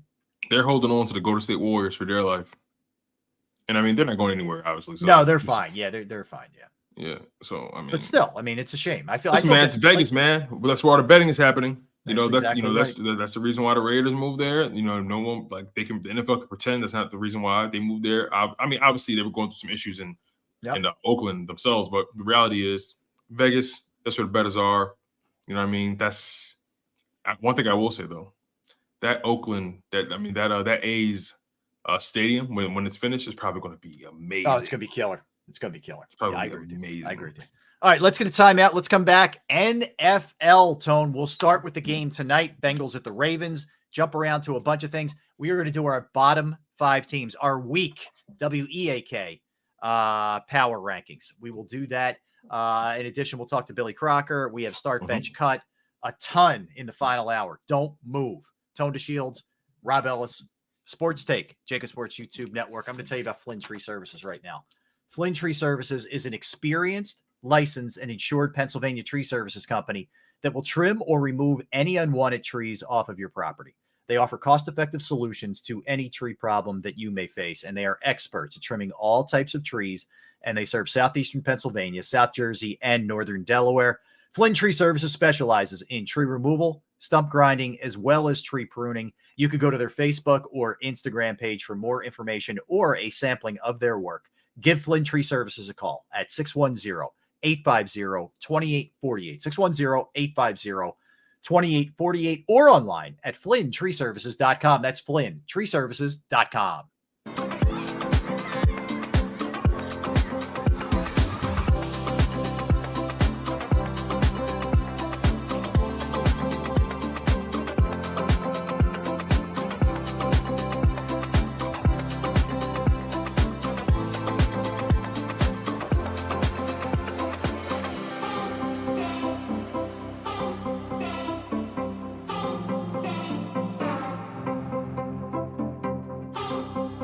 If you own a company and you're not producing a podcast, you're missing out. The public consumes messaging when they're ready. Join the professional podcast network of companies and let JAKIB Media Partners put you in the podcast arena. Come to our professional studio, or we'll come to your place of business and professionally produce your company podcast. Call JAKIB Media right now at 267-261-3428. 267-261-3428.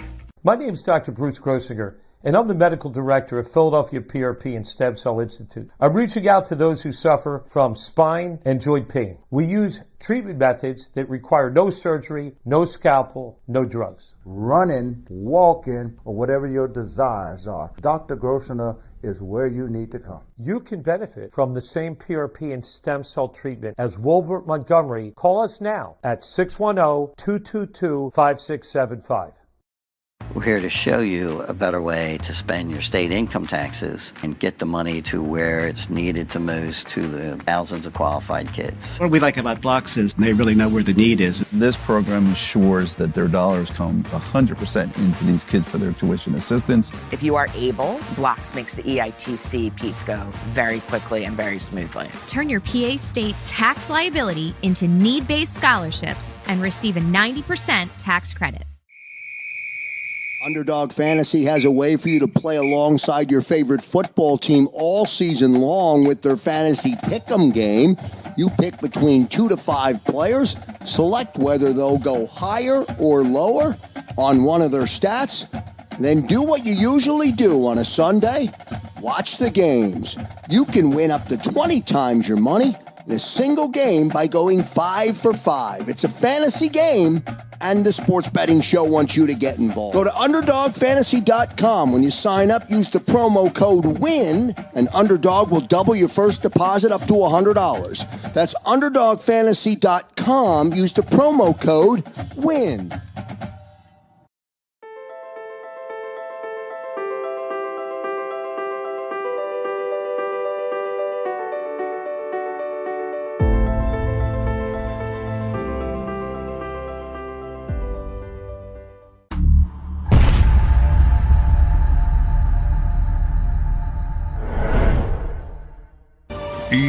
EAGLES, Eagles.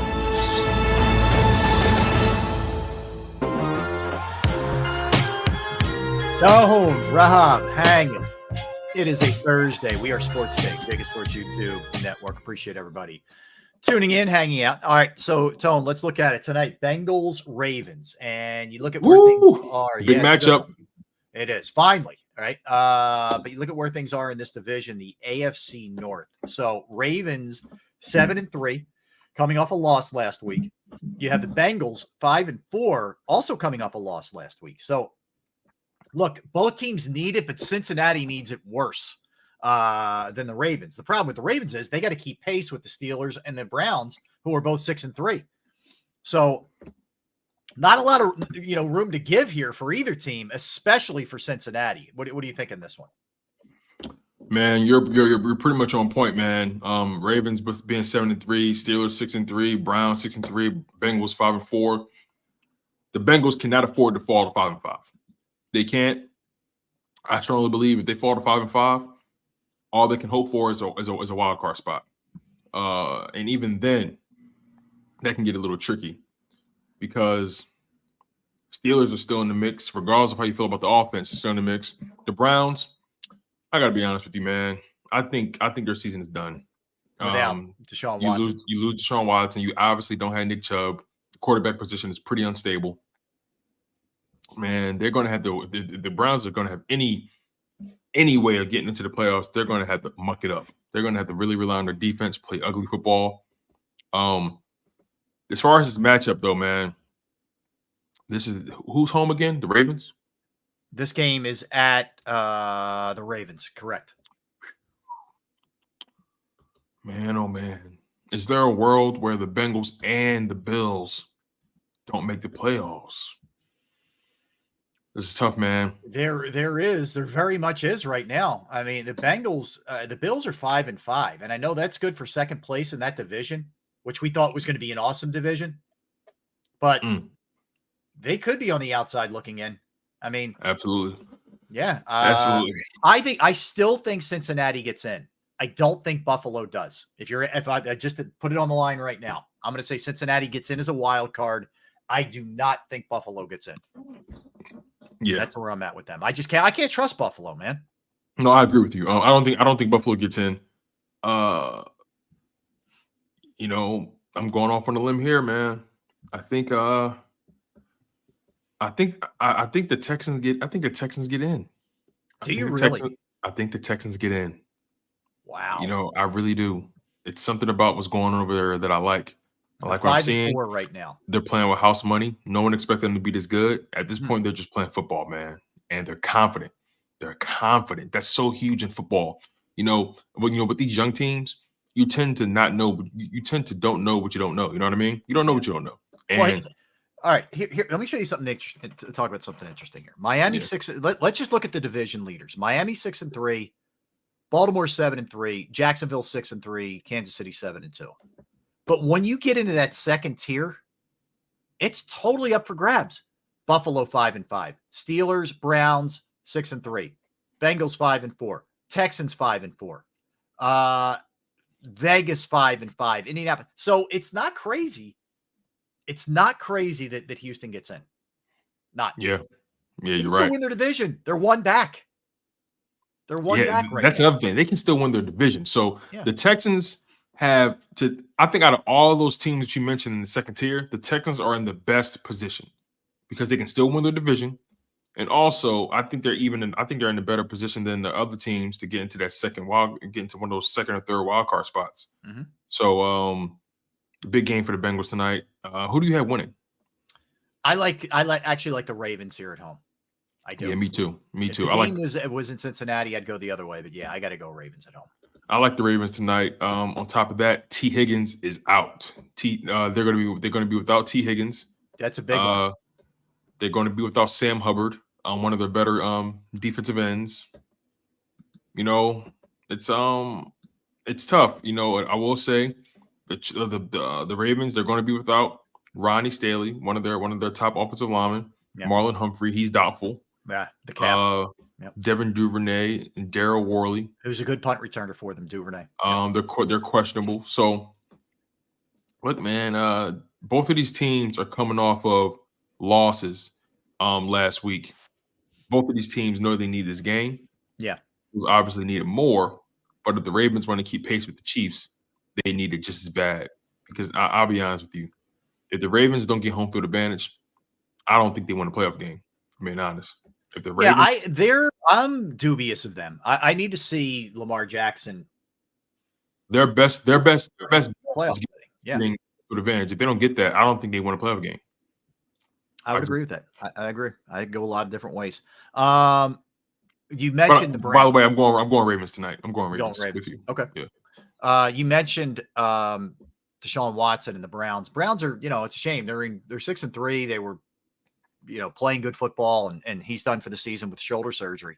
Mm-hmm. So they gave him initially a 5-year, $230 million deal, all guaranteed with a no trade clause.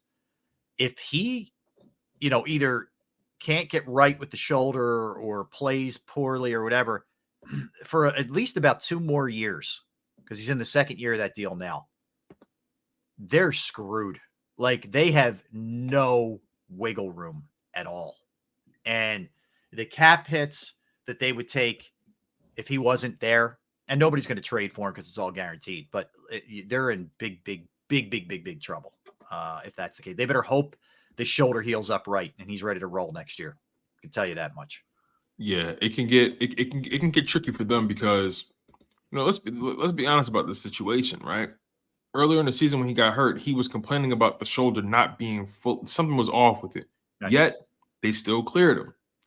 And sometimes we got to ask ourselves, with these companies, with these organizations making these large investment in their players, you have some organizations who care more so about their bottom line. You got some organizations that care more about, the money they're spending and getting a return on their investment.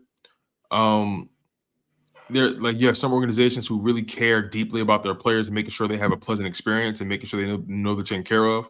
The Philadelphia Eagles are one of those organizations. They care deeply about making sure their players feel like this is a home for them. Jeffrey Lurie's done an amazing job at that. The Cleveland Browns, on the other hand, I think they're still trying to figure out. I think the Cleveland Browns are still trying to transition into being a respected organization. I think they still wear the stench of being one of the worst teams over the past 25 years. They still wear that stench. Mistake by the lake. Exactly. So I don't know. I want to know your thoughts on this. I think here's what I think. Do you think it's a conflict of interest? With some of these doctors who work for the team, they don't get paid by they don't get paid from the NFLPA. They get paid from the team.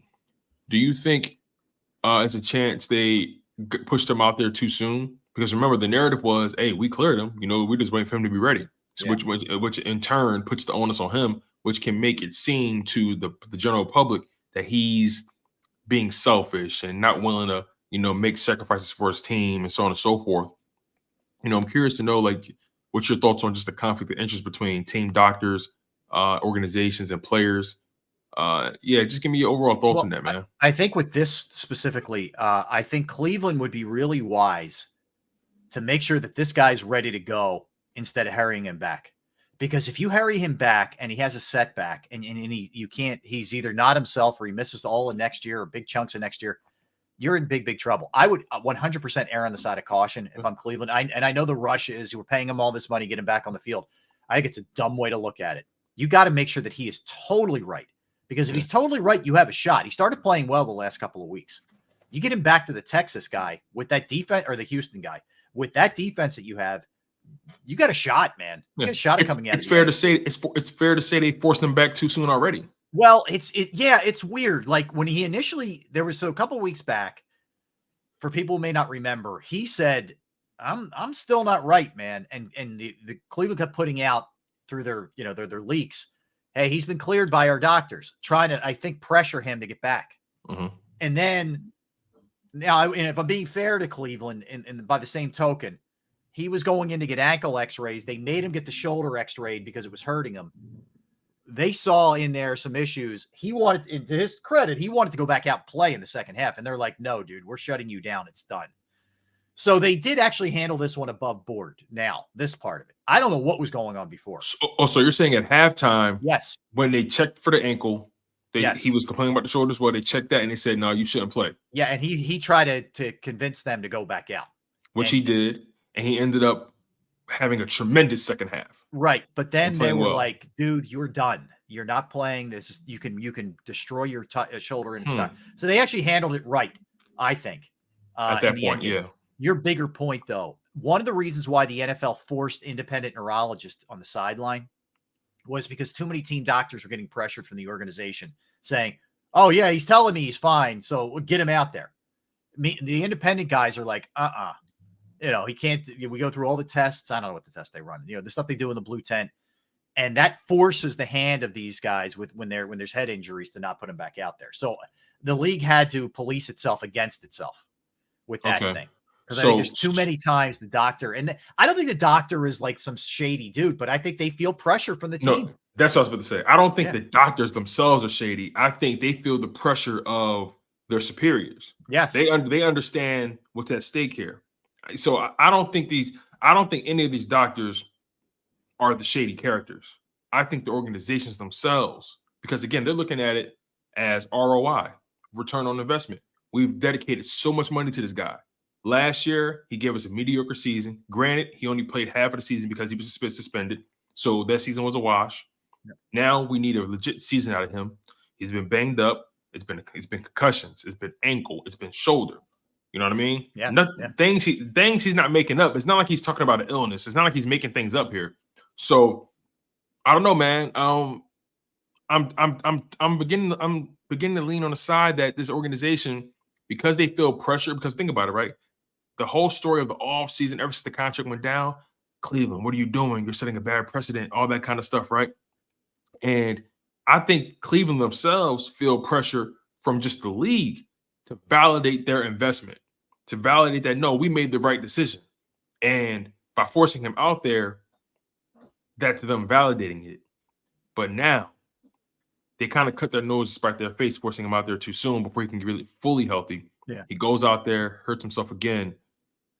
Fair to your point, at halftime, they say, nah, you shouldn't play. He says, no, I'm gutting it out. Because now in his mind, he feels like, no, I can't do this to my team again. I don't want to face that backlash again. Yeah. That the organization is already established by saying, no, we cleared them to play. So you kind of set these put dominoes in motion. Yeah. And now they are where they are. So you're without Nick Chubb, you're without Deshaun Watson. The Cleveland Browns, once again, no man's land. Yeah. All right. I don't know if you saw this. I don't know if you were watching the Pittsburgh game. Pittsburgh was playing Green Bay. It wasn't a great game. So if you weren't, understandable. But the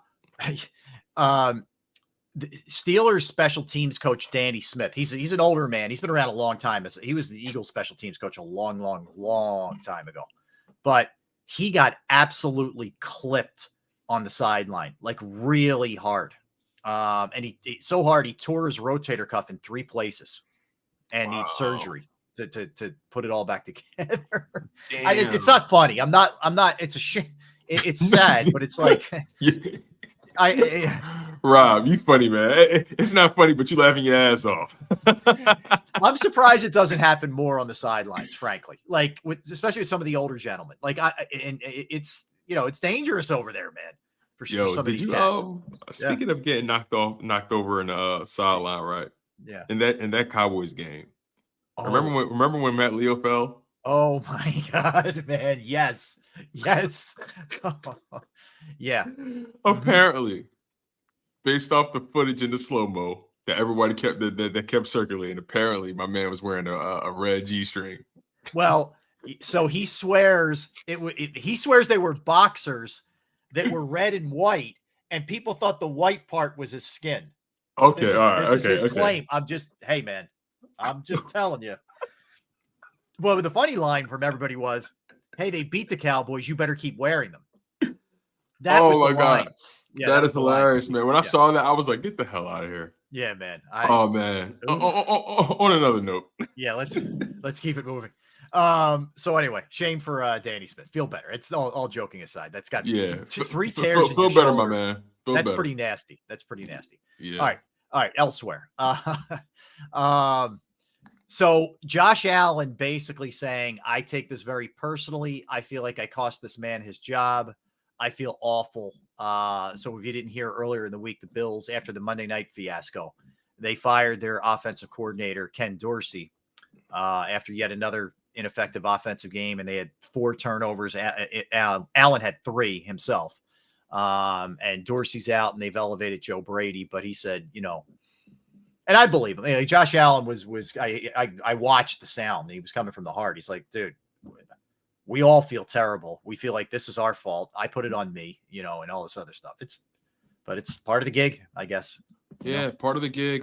It's a sweet gesture by Josh Allen, but it's hard to defend a 5-5 record on the season. Yeah, when you've been a team who's regularly flirted around 13 wins, 12 wins, 14 wins. You guys have, over the past few seasons, that's who the Browns have been over the past handful of years, at least since Josh Allen has got there. They've been a very, very competitive team. But this team has more mediocre years than anything else over the past 25 years. So at some point, things always have to regress to the mean. Well, you're not firing Josh Allen. You know what I mean? Guess what happens? Boom. Of course not. Yep. So you look at it from that perspective, man. They're not gonna fire Sean McDermott. They just paid him. Yep. So that's not to say they can't fire him in the offseason or anything beyond that. Right. But man, you lose to the Bengals, lose to the Broncos. Bad Over luck. At your place this past week. Yeah. Over your past 6 games, you're 2-4. Yep. Not a good look. Not a good look at all, man. They got the Jets, Eagles, Chiefs, Cowboys, Chargers, Patriots, Dolphins. That's a pretty hard tough schedule. stretch. It's a pretty tough stretch, man. At this rate, I can't even guarantee they beat the Jets. Eagles and Chiefs, I think those are both losses for them. Yep. They could lose to the Cowboys. They could even lose to the Chargers. Yeah, that's 7 or 8 losses. They're cooked at that point. Yeah, they could beat the Patriots, obviously, and they could even lose to the Dolphins. I mean, this team can really be. It's very plausible that the Buffalo Bills are a below 500 team this year. Yeah, it's very plausible. It's unfortunate. They won 3 in a row, Tone, weeks 2, 3, and 4. That's the last time they've won consecutive games. October 1st was the last time they won back, consecutive weeks. So that's it ain't good. It ain't good. And they blew off the Dolphins. So a lot of people thought this team was like, back doing what they normally do. Then they lose to the Jags, and then they barely get by the Giants, and that's where everything just started to unravel. You know what I mean? So hopefully they can get things back on track. I highly doubt it. Josh Allen, although, from a statistical perspective, he's not having a terrible season. He's completing 70% of his passes, has 2,600 passing yards, 19 passing touchdowns. He has 11 interceptions though, and then he has 3 lost fumbles. That's it. It's 14 turnovers. That's it. He has 14 turnovers. You can't win like that. And think about his turnovers. Not only do they come in bunches, they come at the worst possible time. Yeah. That's the difference between his turnovers and Jalen Hurts' turnovers. Right. Right. His turnovers come at the worst possible time. His turnovers because he's trying to do too much. You know what I mean? I'm a firm believer that turnovers are part of the game. Right. When in this new passing league, you're gonna have many double-digit interception seasons. That's just the way. That's the lay of the land. But I'm also a firm believer that all turnovers are not created equal. They're not. So, again, man, shame Ken Dorsey had to be the scapegoat. We'll see if Josh Allen and those boys respond, but I highly doubt it. Like I said, they can very well go below 500. They can be an 8-9 team this year. I got you. All right, let's beyond that. Brandon Staley's not going to change anything up defensively for the Chargers. He's ego. Nothing but ego. Let go of my ego. You know what, dude? Ride it out because it's over. It will be over soon. He will not be the coach of the Chargers next year. He should not have been the coach of the Chargers this year. They made a big mistake. I would have fired him after last year. Yes. Yeah, agreed. They're going nowhere fast. They have talent on the team, but it doesn't matter. And ultimately that's going to fall on the coach. And he's made a lot of questionable decisions along the way too, on top of everything else. Let's go. Speaking of a little contrition, how about Carson Wentz? So it looks like Matthew Stafford will get the start for the Rams this week. But he said the NFL can be humbling. He said it was really hard not playing the first 8-9 weeks. He said he kept calling his agent, hey, where are things? What's going on? Blah, blah, blah. And, now I'm here. Now I'm just trying to help the team.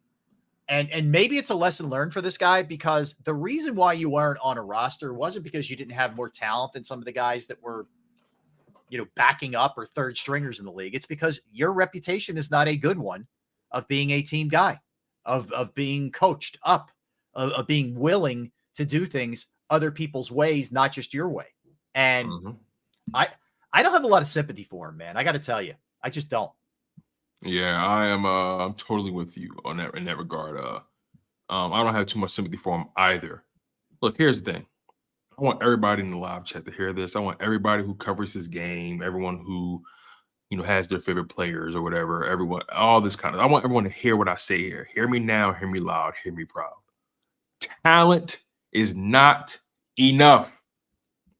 Talent is not enough. Talent will never be enough.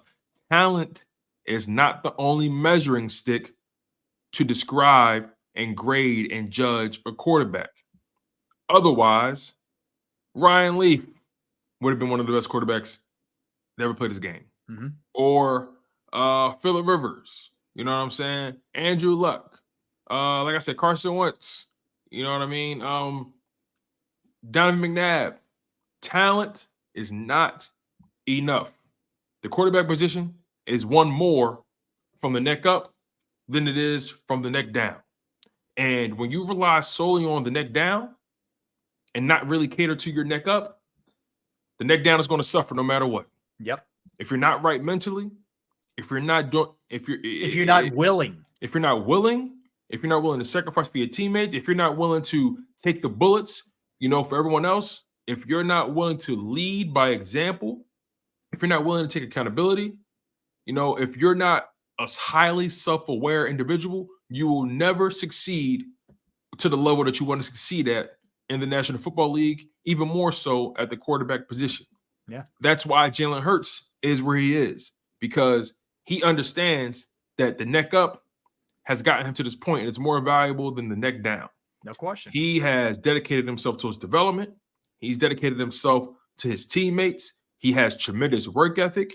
He's learned from his mistakes. He's been cast by the wayside by guys like Nick Saban. He's been doubted. He's been heavily criticized. Still doesn't get the respect he deserves and continues, but yeah, he continues to win by any means necessary. Is Jalen Hurts the most talented quarterback in the NFL? No, not by any stretch of the imagination. But his work ethic, his willingness to sacrifice, and his willingness to win and do whatever it takes to win and not stat pad and all that kind of stuff is why he wins. Yep. He does what it takes to win. And last time I checked, we don't pay for stats. We don't pay for talent. We pay for wins. Yeah. Does this guy win the games? I don't care how it looks. Does he win the games? Does he win the big ones? And that's the difference. Talent is never enough.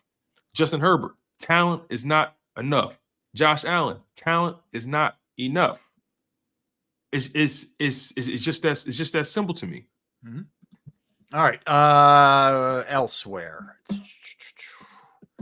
Texas A&M reached out to Dan Campbell, who was the Lions head coach, about possibly coaching the Aggies. Now, I think a lot of people at first would be like, why would this guy consider leaving the Lions and going to coach Texas A&M? Well, first of all, he's an alum, so he does have ties. But secondly, for the most part, college coaches get paid way more than NFL coaches. Just look at the money that they're paying Jimbo Fisher to walk away, $76 million. Okay. So it isn't crazy. Now, Dan Campbell's not interested. He wants to keep coaching the Lions, but the thought of him doing it is not outlandish. Like, I saw a lot of people reacting to this, like, give me a break. No shot that would happen. If you're looking to get paid, and I don't fault anybody who does, you absolutely think about that if you're him. Now, again, he isn't doing it, but it's not crazy to think about.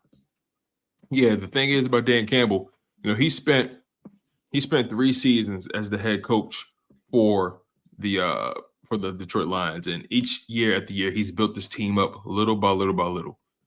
His first year as the coach, they went 3-13 and won. Last season, they went 9-8, and they could have made the playoffs, and then, they pretty much won out, but it was a numbers game at that point. Yep. And this year they're 7-2, competing for the number 1 seed. He's invested so much of himself, so much of his time, so much of his energy into this Detroit Lions organization. There's no way, based off his personality, there's no way he's not going to see it through. So just based off of that, that's why I can't even consider him going there. He doesn't strike me as the type that he's moved entirely by the amount of money you're going to throw in his face. He's a former player. He strikes me as someone who's a bit more prideful than that. He strikes me as the kind of guy who likes to finish what he starts. Yeah. Let's get a timeout, and when we come back, we're going to hit a bunch of different things. Coach Billy Crocker is going to join us from Eastern University. We'll do start, bench, cut. Maybe we'll save our bottom 5 power rankings in the NFL for tomorrow, Tone. We could do that, plug that bad boy in tomorrow on Friday. So let's get a quickie in. We'll talk to the coach when we come back. Still plenty to do. That's for sure before we get out of here. He's Tony Shields. I am Rob Ellis. We are Sports Take, JAKIB Sports YouTube Network. We'll be right back.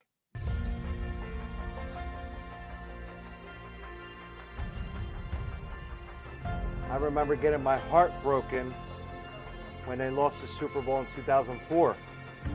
We were big Eagles fans. We moved to South Philly because of the Eagles. When they won, we went straight to Broad Street, and everybody was going nuts over there, and it was just a memory that you'll never forget.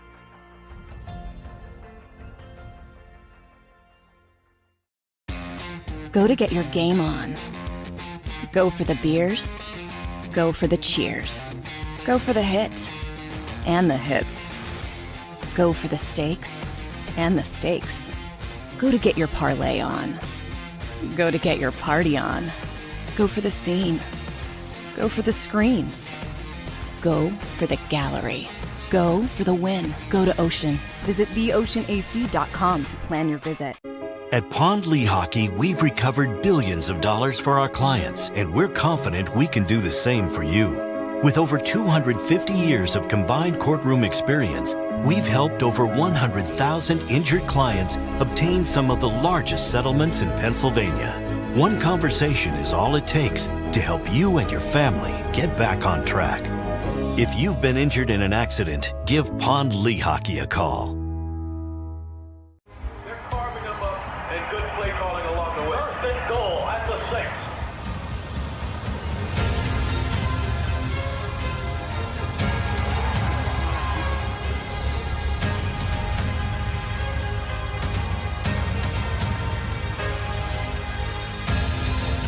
Field of life, First Trust Bank is there for you.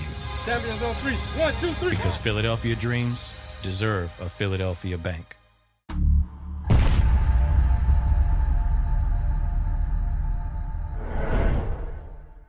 We're here to show you a better way to spend your state income taxes and get the money to where it's needed to most to the thousands of qualified kids. What we like about Blocks is they really know where the need is. This program ensures that their dollars come 100% into these kids for their tuition assistance. If you are able, Blocks makes the EITC piece go very quickly and very smoothly. Turn your PA state tax liability into need-based scholarships and receive a 90% tax credit. Underdog Fantasy has a way for you to play alongside your favorite football team all season long with their fantasy pick'em game. You pick between 2 to 5 players, select whether they'll go higher or lower on one of their stats, then do what you usually do on a Sunday, watch the games.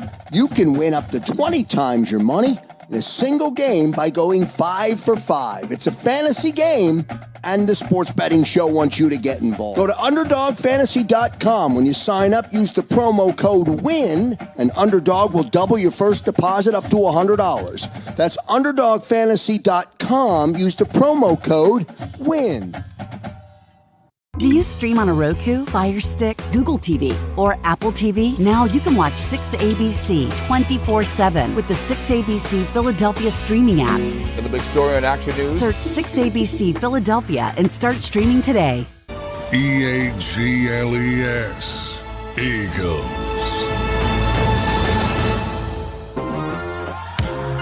All right, welcome back, everybody. Sports Take. Rob Ellis, Tony Shields, hanging out with you on this Thursday. All right. So last time we had Coach Crocker on, we took you inside the locker room of one of his speeches that inspired his players. It was very, very cool. This time, we have a little clip from Alan Waller. Alan is the Director of Spiritual Formation and Student Athlete Mentorship. Coach, how are you? First off, man, it's good to see you as always. Good to see you. I'm doing great. I want to play this clip for you. I want to get your reaction. I want to play it for our audience as well to hear this motivational message. Let's roll it, Tony.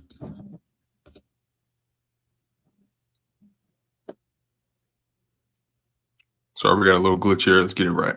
That's okay. No worries. Give me 1 second. Sorry about that, you guys. Want to go back to it?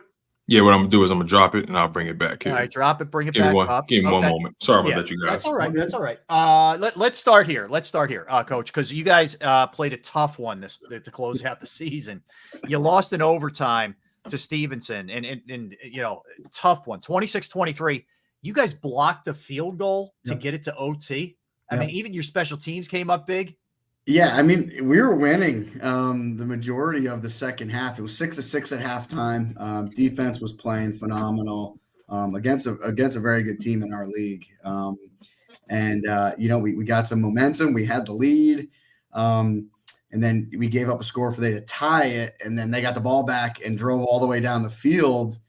And they kind of said, hey, we're going to center it with 2 seconds left to try to win it. And our kids just said, I said, we're all going, so everyone go, and they did, and they got it blocked, which was phenomenal effort by them. And I thought that was going to carry a little momentum into overtime for us. You know what I mean? Yeah, it did. Yeah. Unfortunately, yeah, it didn't. But yeah, still absolutely, good, though. Great effort, though. Yeah. Yep. So I think we have the clip ready now. Let's try to get this thing going because I'm familiar with Dr. Alan Waller from Dr. Alan Waller from E9 Church. I visited a few times, so I'm quite familiar with his work. He's always, giving a great word. Let's see what we got here. Exercise all of these gifts today. We pray that you use us on the field. Pray that your will be done, that no one is injured physically, emotionally, and that we would have a wonderful time in Jesus' name. Lord, we pray these and all of the blessings through Christ our Lord. Let us all say amen. Amen. Amen. Amen. Amen. Winning! It's a habit! Winning! It's a habit! Winning! It's a habit! Here we go. Eyes up. There you go. A little motivation there. Yeah. Love it. That's good stuff. So a couple other things from the game, and then I want to just sort of do an overview of the season, Coach. You outrushed them 263-57. I mean, usually these things add up to wins, right? I know. It was, just super impressed with, they were running the ball extremely well coming into that game. And that was a big concern of mine. They had a big O-line, 2 good running backs. And, our defense really stepped up and said, hey, you're not going to run it on us, and like we've talked about in the past. And then our offense just kind of, came into it and we committed. And a lot of it was from our quarterback, Brett Knapp, who rushed for, I think he rushed for about 195 and then 180. Yeah. He hit a couple, which was great. And kept us. And Brett's one of those, it's not real pretty ever. And he just gets it done, and it was great to see that it gives us, again, we lost the game and it would have been so nice to end that thing on a win against a really good team. But I think it gave us some great, a little bit of confidence in terms of just physically, that we, as young as we are, that we can hang with, some of the better teams in this conference physically. And I think that's really what that game showed. Coach Rucker, we talked about this last week, right? The fact that you guys are running the ball strongly and well, and you're committing to it. But even more so, your team is committed to stopping the run as well. And again, we've spoken about how your roster, just from a size and physicality standpoint, they don't necessarily measure up to these other teams because you guys are a new program. You guys have a bunch of freshmen, yet these guys are still playing with this intensity, this high level of effort that really can't be, quantified. It's something that's kind of immeasurable. It's it's an unshakable will that they had to play for you, right? What's been your overall assessment of your players' development, from week 1 up until the end of the season? I mean, I think it's been honestly remarkable. I know the wins didn't necessarily add up to what we wanted them to be. And, to be quite honest with you, if you told me we're going to have 2 wins before we got this thing rolling, I'd say, oh, I'll take it, but we were in the vast majority of those ball games, like we were in it, we were there and we were competing and playing hard. And, I've said this from day one, if you can get kids, your kids to compete, to play hard, A, for 4 quarters, B, for the entire season, you can work with that, and you can fix the other things. If you don't have that, that's tough to come back from. And I've been through both situations, to be honest with you, in different places I've been. But, and we just had exit meetings these last 2 days, with every kid on the team. And there is just a real positive feeling. There's some momentum and, there's some ownership, which positive ownership that, hey, they're a part of this and they want it. I said, you guys have just as much invested as I do. some of you at this point, and they want to. They take ownership in that, and they want to see it through, and they want to stay together and get better. And then when we step on that field, next August, I think they're going to be, ready to go. What, for people who may not be familiar, Coach, what's the biggest challenge? And I know you're in an even different situation with a startup, but of a Division III program, what's the biggest challenge? I think, and again, I'm learning this myself because this was my first year, at this level of football. Really, I think it is all the other things that come into play for these young men, that you normally don't see at some of the different levels. Financially, they're paying for school, so that incorporates different things for their families.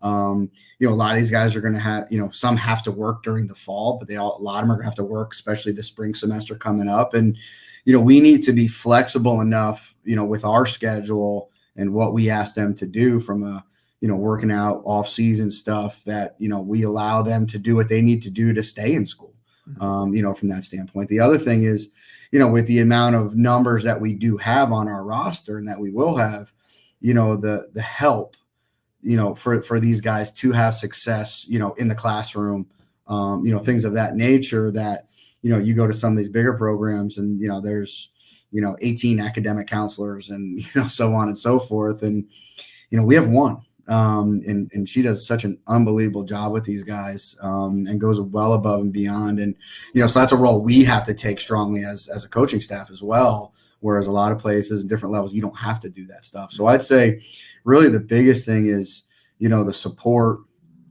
from an academic standpoint, but then also, I think the financial burdens that can fall on guys, at this level of football. And again, I get it almost everywhere in the country, outside of your scholarship student athletes, everyone's paying to go to school. That's the norm.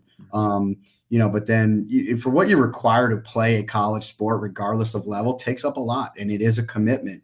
And to have all that stuff thrown on top of you, can get a little overwhelming, at time for guys. Speaking of support, Coach, now that the season is over and you're able to look back and really get a feel for the ups, the downs, the ebbs and flows of everything, what's been your overall evaluation of the university support towards your very new, very young program over there at Eastern U? A work in progress. It's good. It's from the right people, it is there, and that's a reason I ended up taking this job was, again, I wasn't going to leave the situation I was in and get myself involved in this if I didn't think from the top down leadership the support was going to be there, both financially as well as just the general support on campus that what we're going to need to get this thing not just to sustain success but to get it off the ground. That's the biggest thing. So no, it has been there from President Matthews to our provost Ken Sparks, certainly our athletic director Eric McNally, that it has been there, but it has been a process campus wide, a lot of that being culturally, to be quite honest with you. Brought 120 males on campus, which weren't there. We are certainly, a large diverse group, which was a little bit of a wake up call, I think, to the university, in a good way. And I think that has taken some time, to adjust to, from faculty and staff and students here. What, along those lines, I guess, what has surprised you the most about the kids? Is it the buy-in? Is it the willingness? Is it the coachability? What has been the biggest surprise honestly, with all the challenges? Everything you said, what I meant right there was, you don't really know what you were going to get, especially when it's that many young kids, and, I think I sometimes need to be a better, more positive person. I'm sort of a pessimist sometimes, and, I've been really impressed with our staff and our kids in terms of how many guys, and we have our kids fill out, sort of a exit form, you know what I mean? And they're asking their opinion on everything, and the feedback we get from them, super positive. We have some kids who were just, this is the first time someone has put this much interest into me. Someone that showed how much they care about us, not just as player, you know what I mean? And, and I think the big thing that they're realizing is, how to overcome some things, and doing things when you don't feel like doing them or doing, and I talk about it all the time. It's like, listen, you probably don't feel like going to class at 8:30, but the reality is you have to.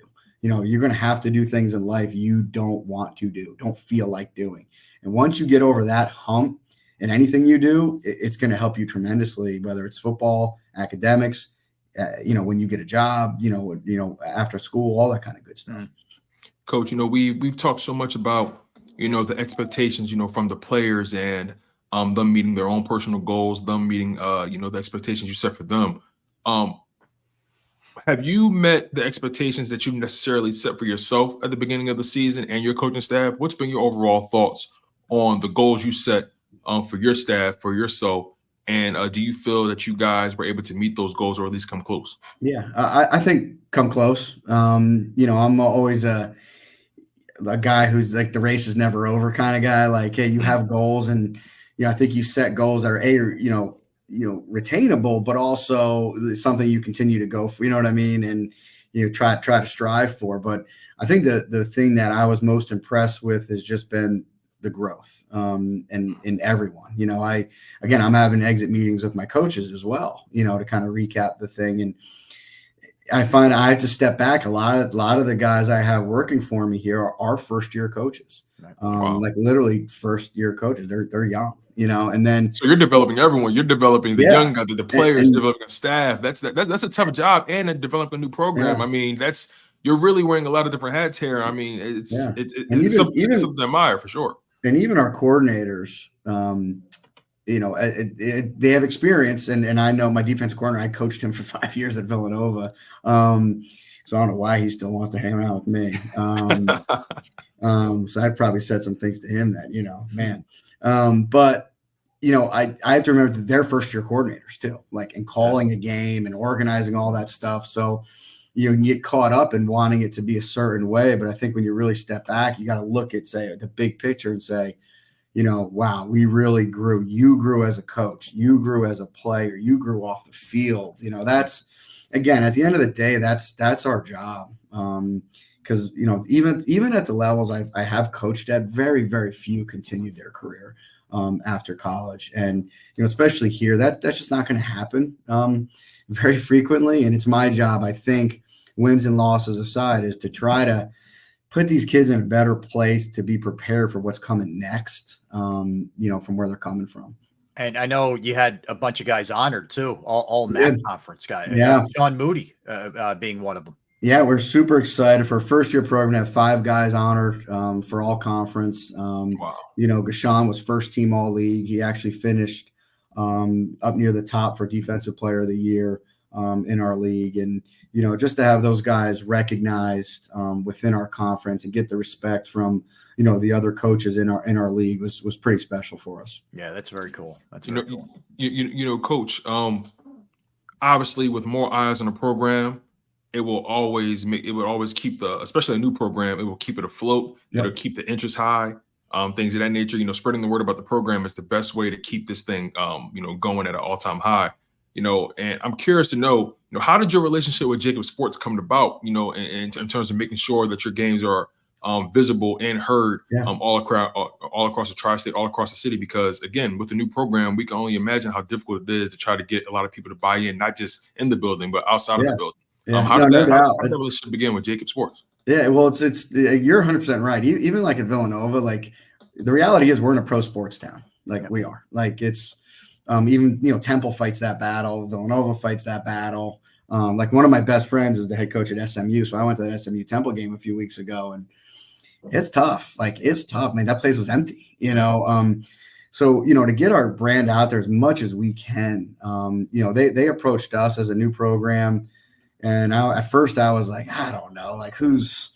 Why, what, you know what I mean? Yeah. And then we kind of like, what? I think as a new program, you got to think outside the box as much as you can. And, putting us out there on the radio and doing things like this and, just the social media end of, that can help. And like you said, Tone, just get our name out in front of people as much as we can obnoxiously do. I think will just help. Oh yeah. Eastern. I mean, I'm sure you guys have seen our marketing at the university has done a great job because, you drive up, billboards, man, or the Blue Route or 95, and this Eastern billboards all over the place. You know, they're not Eastern football, but it's Eastern. And I think just that, anything that can get our name out there, especially how new we are, will help us tremendously, and did so this year. So we were super happy with that partnership. Yeah, it's been great. I got to tell you, it's been a blast for us. And you get your games are on 990 AM, the JAKIB platforms, but having you on every week, and we hung out a couple times personally out at Screwballs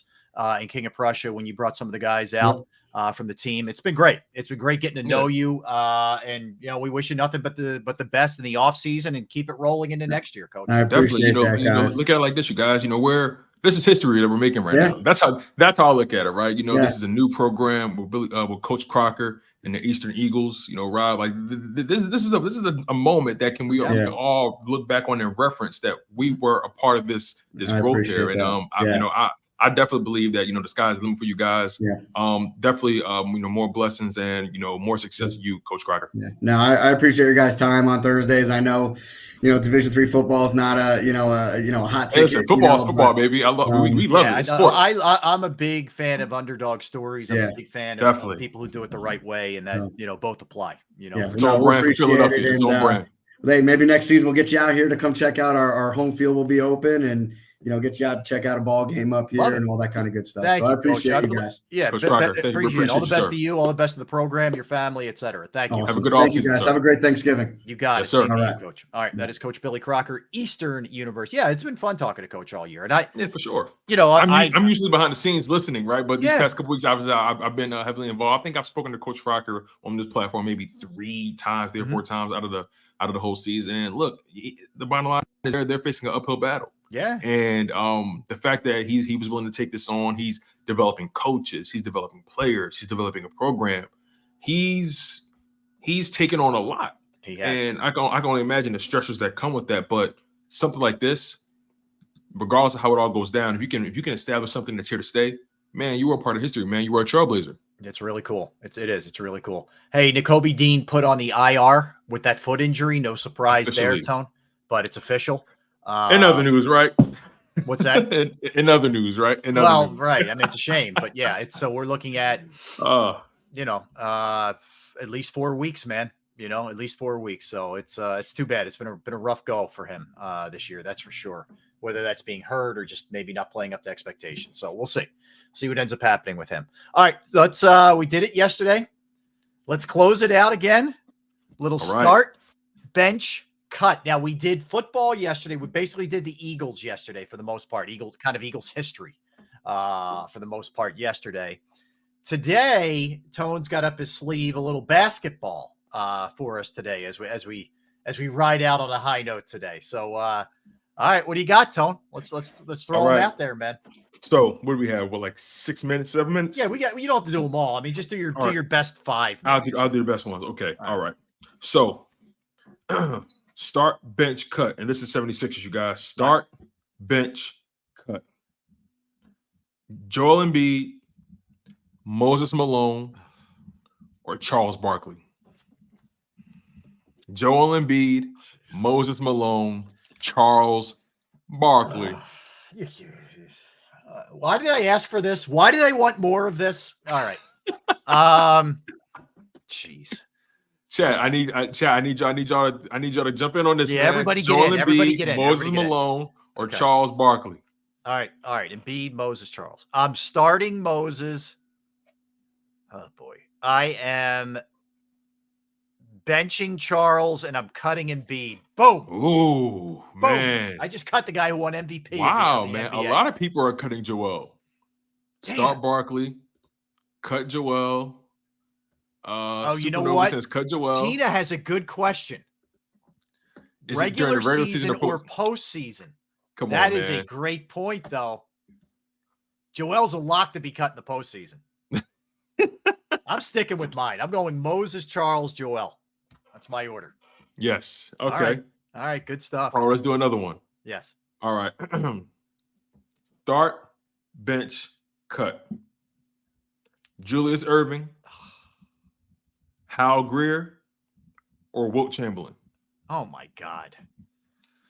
Julius Erving, Hal Greer, or Wilt Chamberlain. Wilt, Julius, Greer. And I hate that I'm not starting Julius Erving, who's my favorite all-time athlete, by the way, number one. But I have to go Wilt.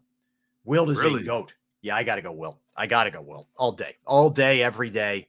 The most dominant force we've maybe ever seen in sports. I'm going Wilt, Doc, Greer. And you're talking about 3 ridiculous talents there. Yeah, Hal Greer pretty much leads all stat categories for the Sixers all time. I know. Hal Greer is a very underrated Sixer. His number's retired, number 15, but he's very underrated in the lore of Sixers fans, in my opinion. But I go Wilt, Doc, Hal Greer. Sorry, Hal. You are great, but not in this case. Not ahead of these 2 guys. Okay. I got another one for you. All right. Allen Iverson, Daryl Dawkins, or Tyrese Maxey. Start, bench, cut. No, Max. Allen Iverson, Daryl Dawkins, Tyrese Maxey. Start, bench, cut. AI, Maxey, Dawkins. AI, Maxey, Chocolate Thunder. Sorry, rest in peace. But he is. I got to go. I have to go with Allen without question. He's starting. Maxey, this is some projection here, but I believe Maxey, when all is said and done, we'll look back at it as a better career than Dawkins. Okay. And I love Daryl was an entertaining, fun guy, but not in the category with what I think those 2. Allen already is, but what Maxey's going to be. So I'm going to go AI, Maxey, Dawkins. Okay. All right. I ain't mad at that. I got another one for you before we get out of here. All right. Let's see here. I have, start, bench, cut. Drew Holiday, Lou Williams, okay, or Andre Miller. Start, bench, cut. Drew Holiday, Lou Williams, Andre Miller. Wow. All right. Kind of early 90s or early 2000s ish, mid 2000s.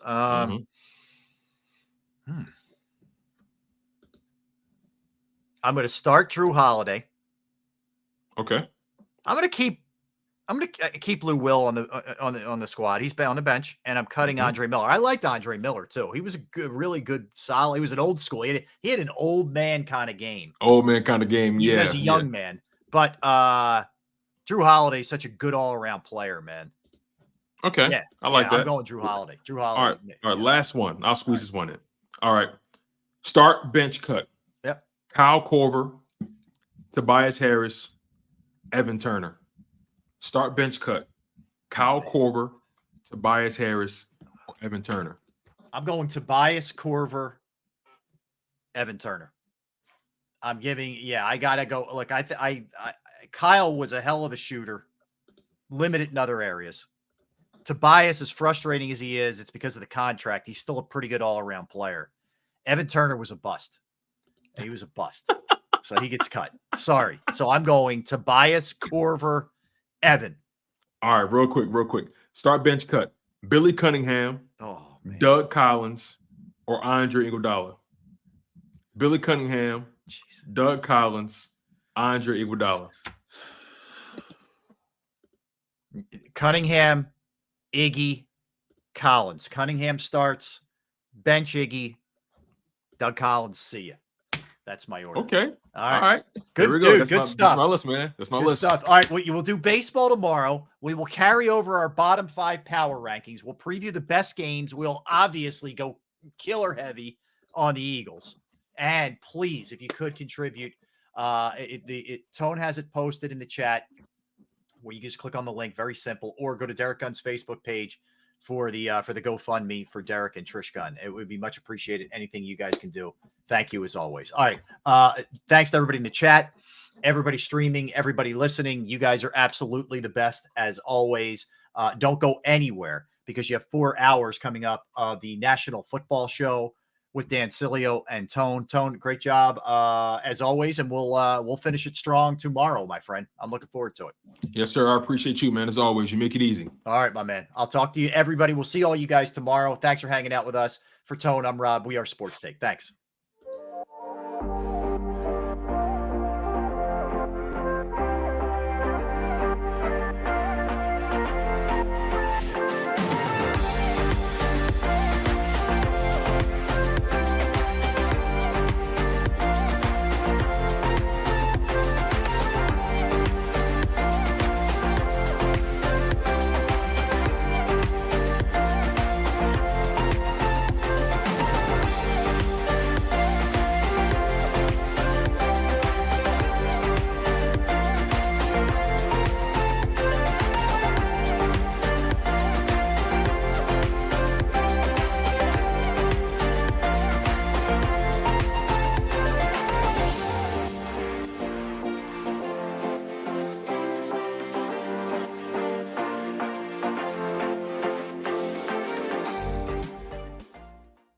EAGLES.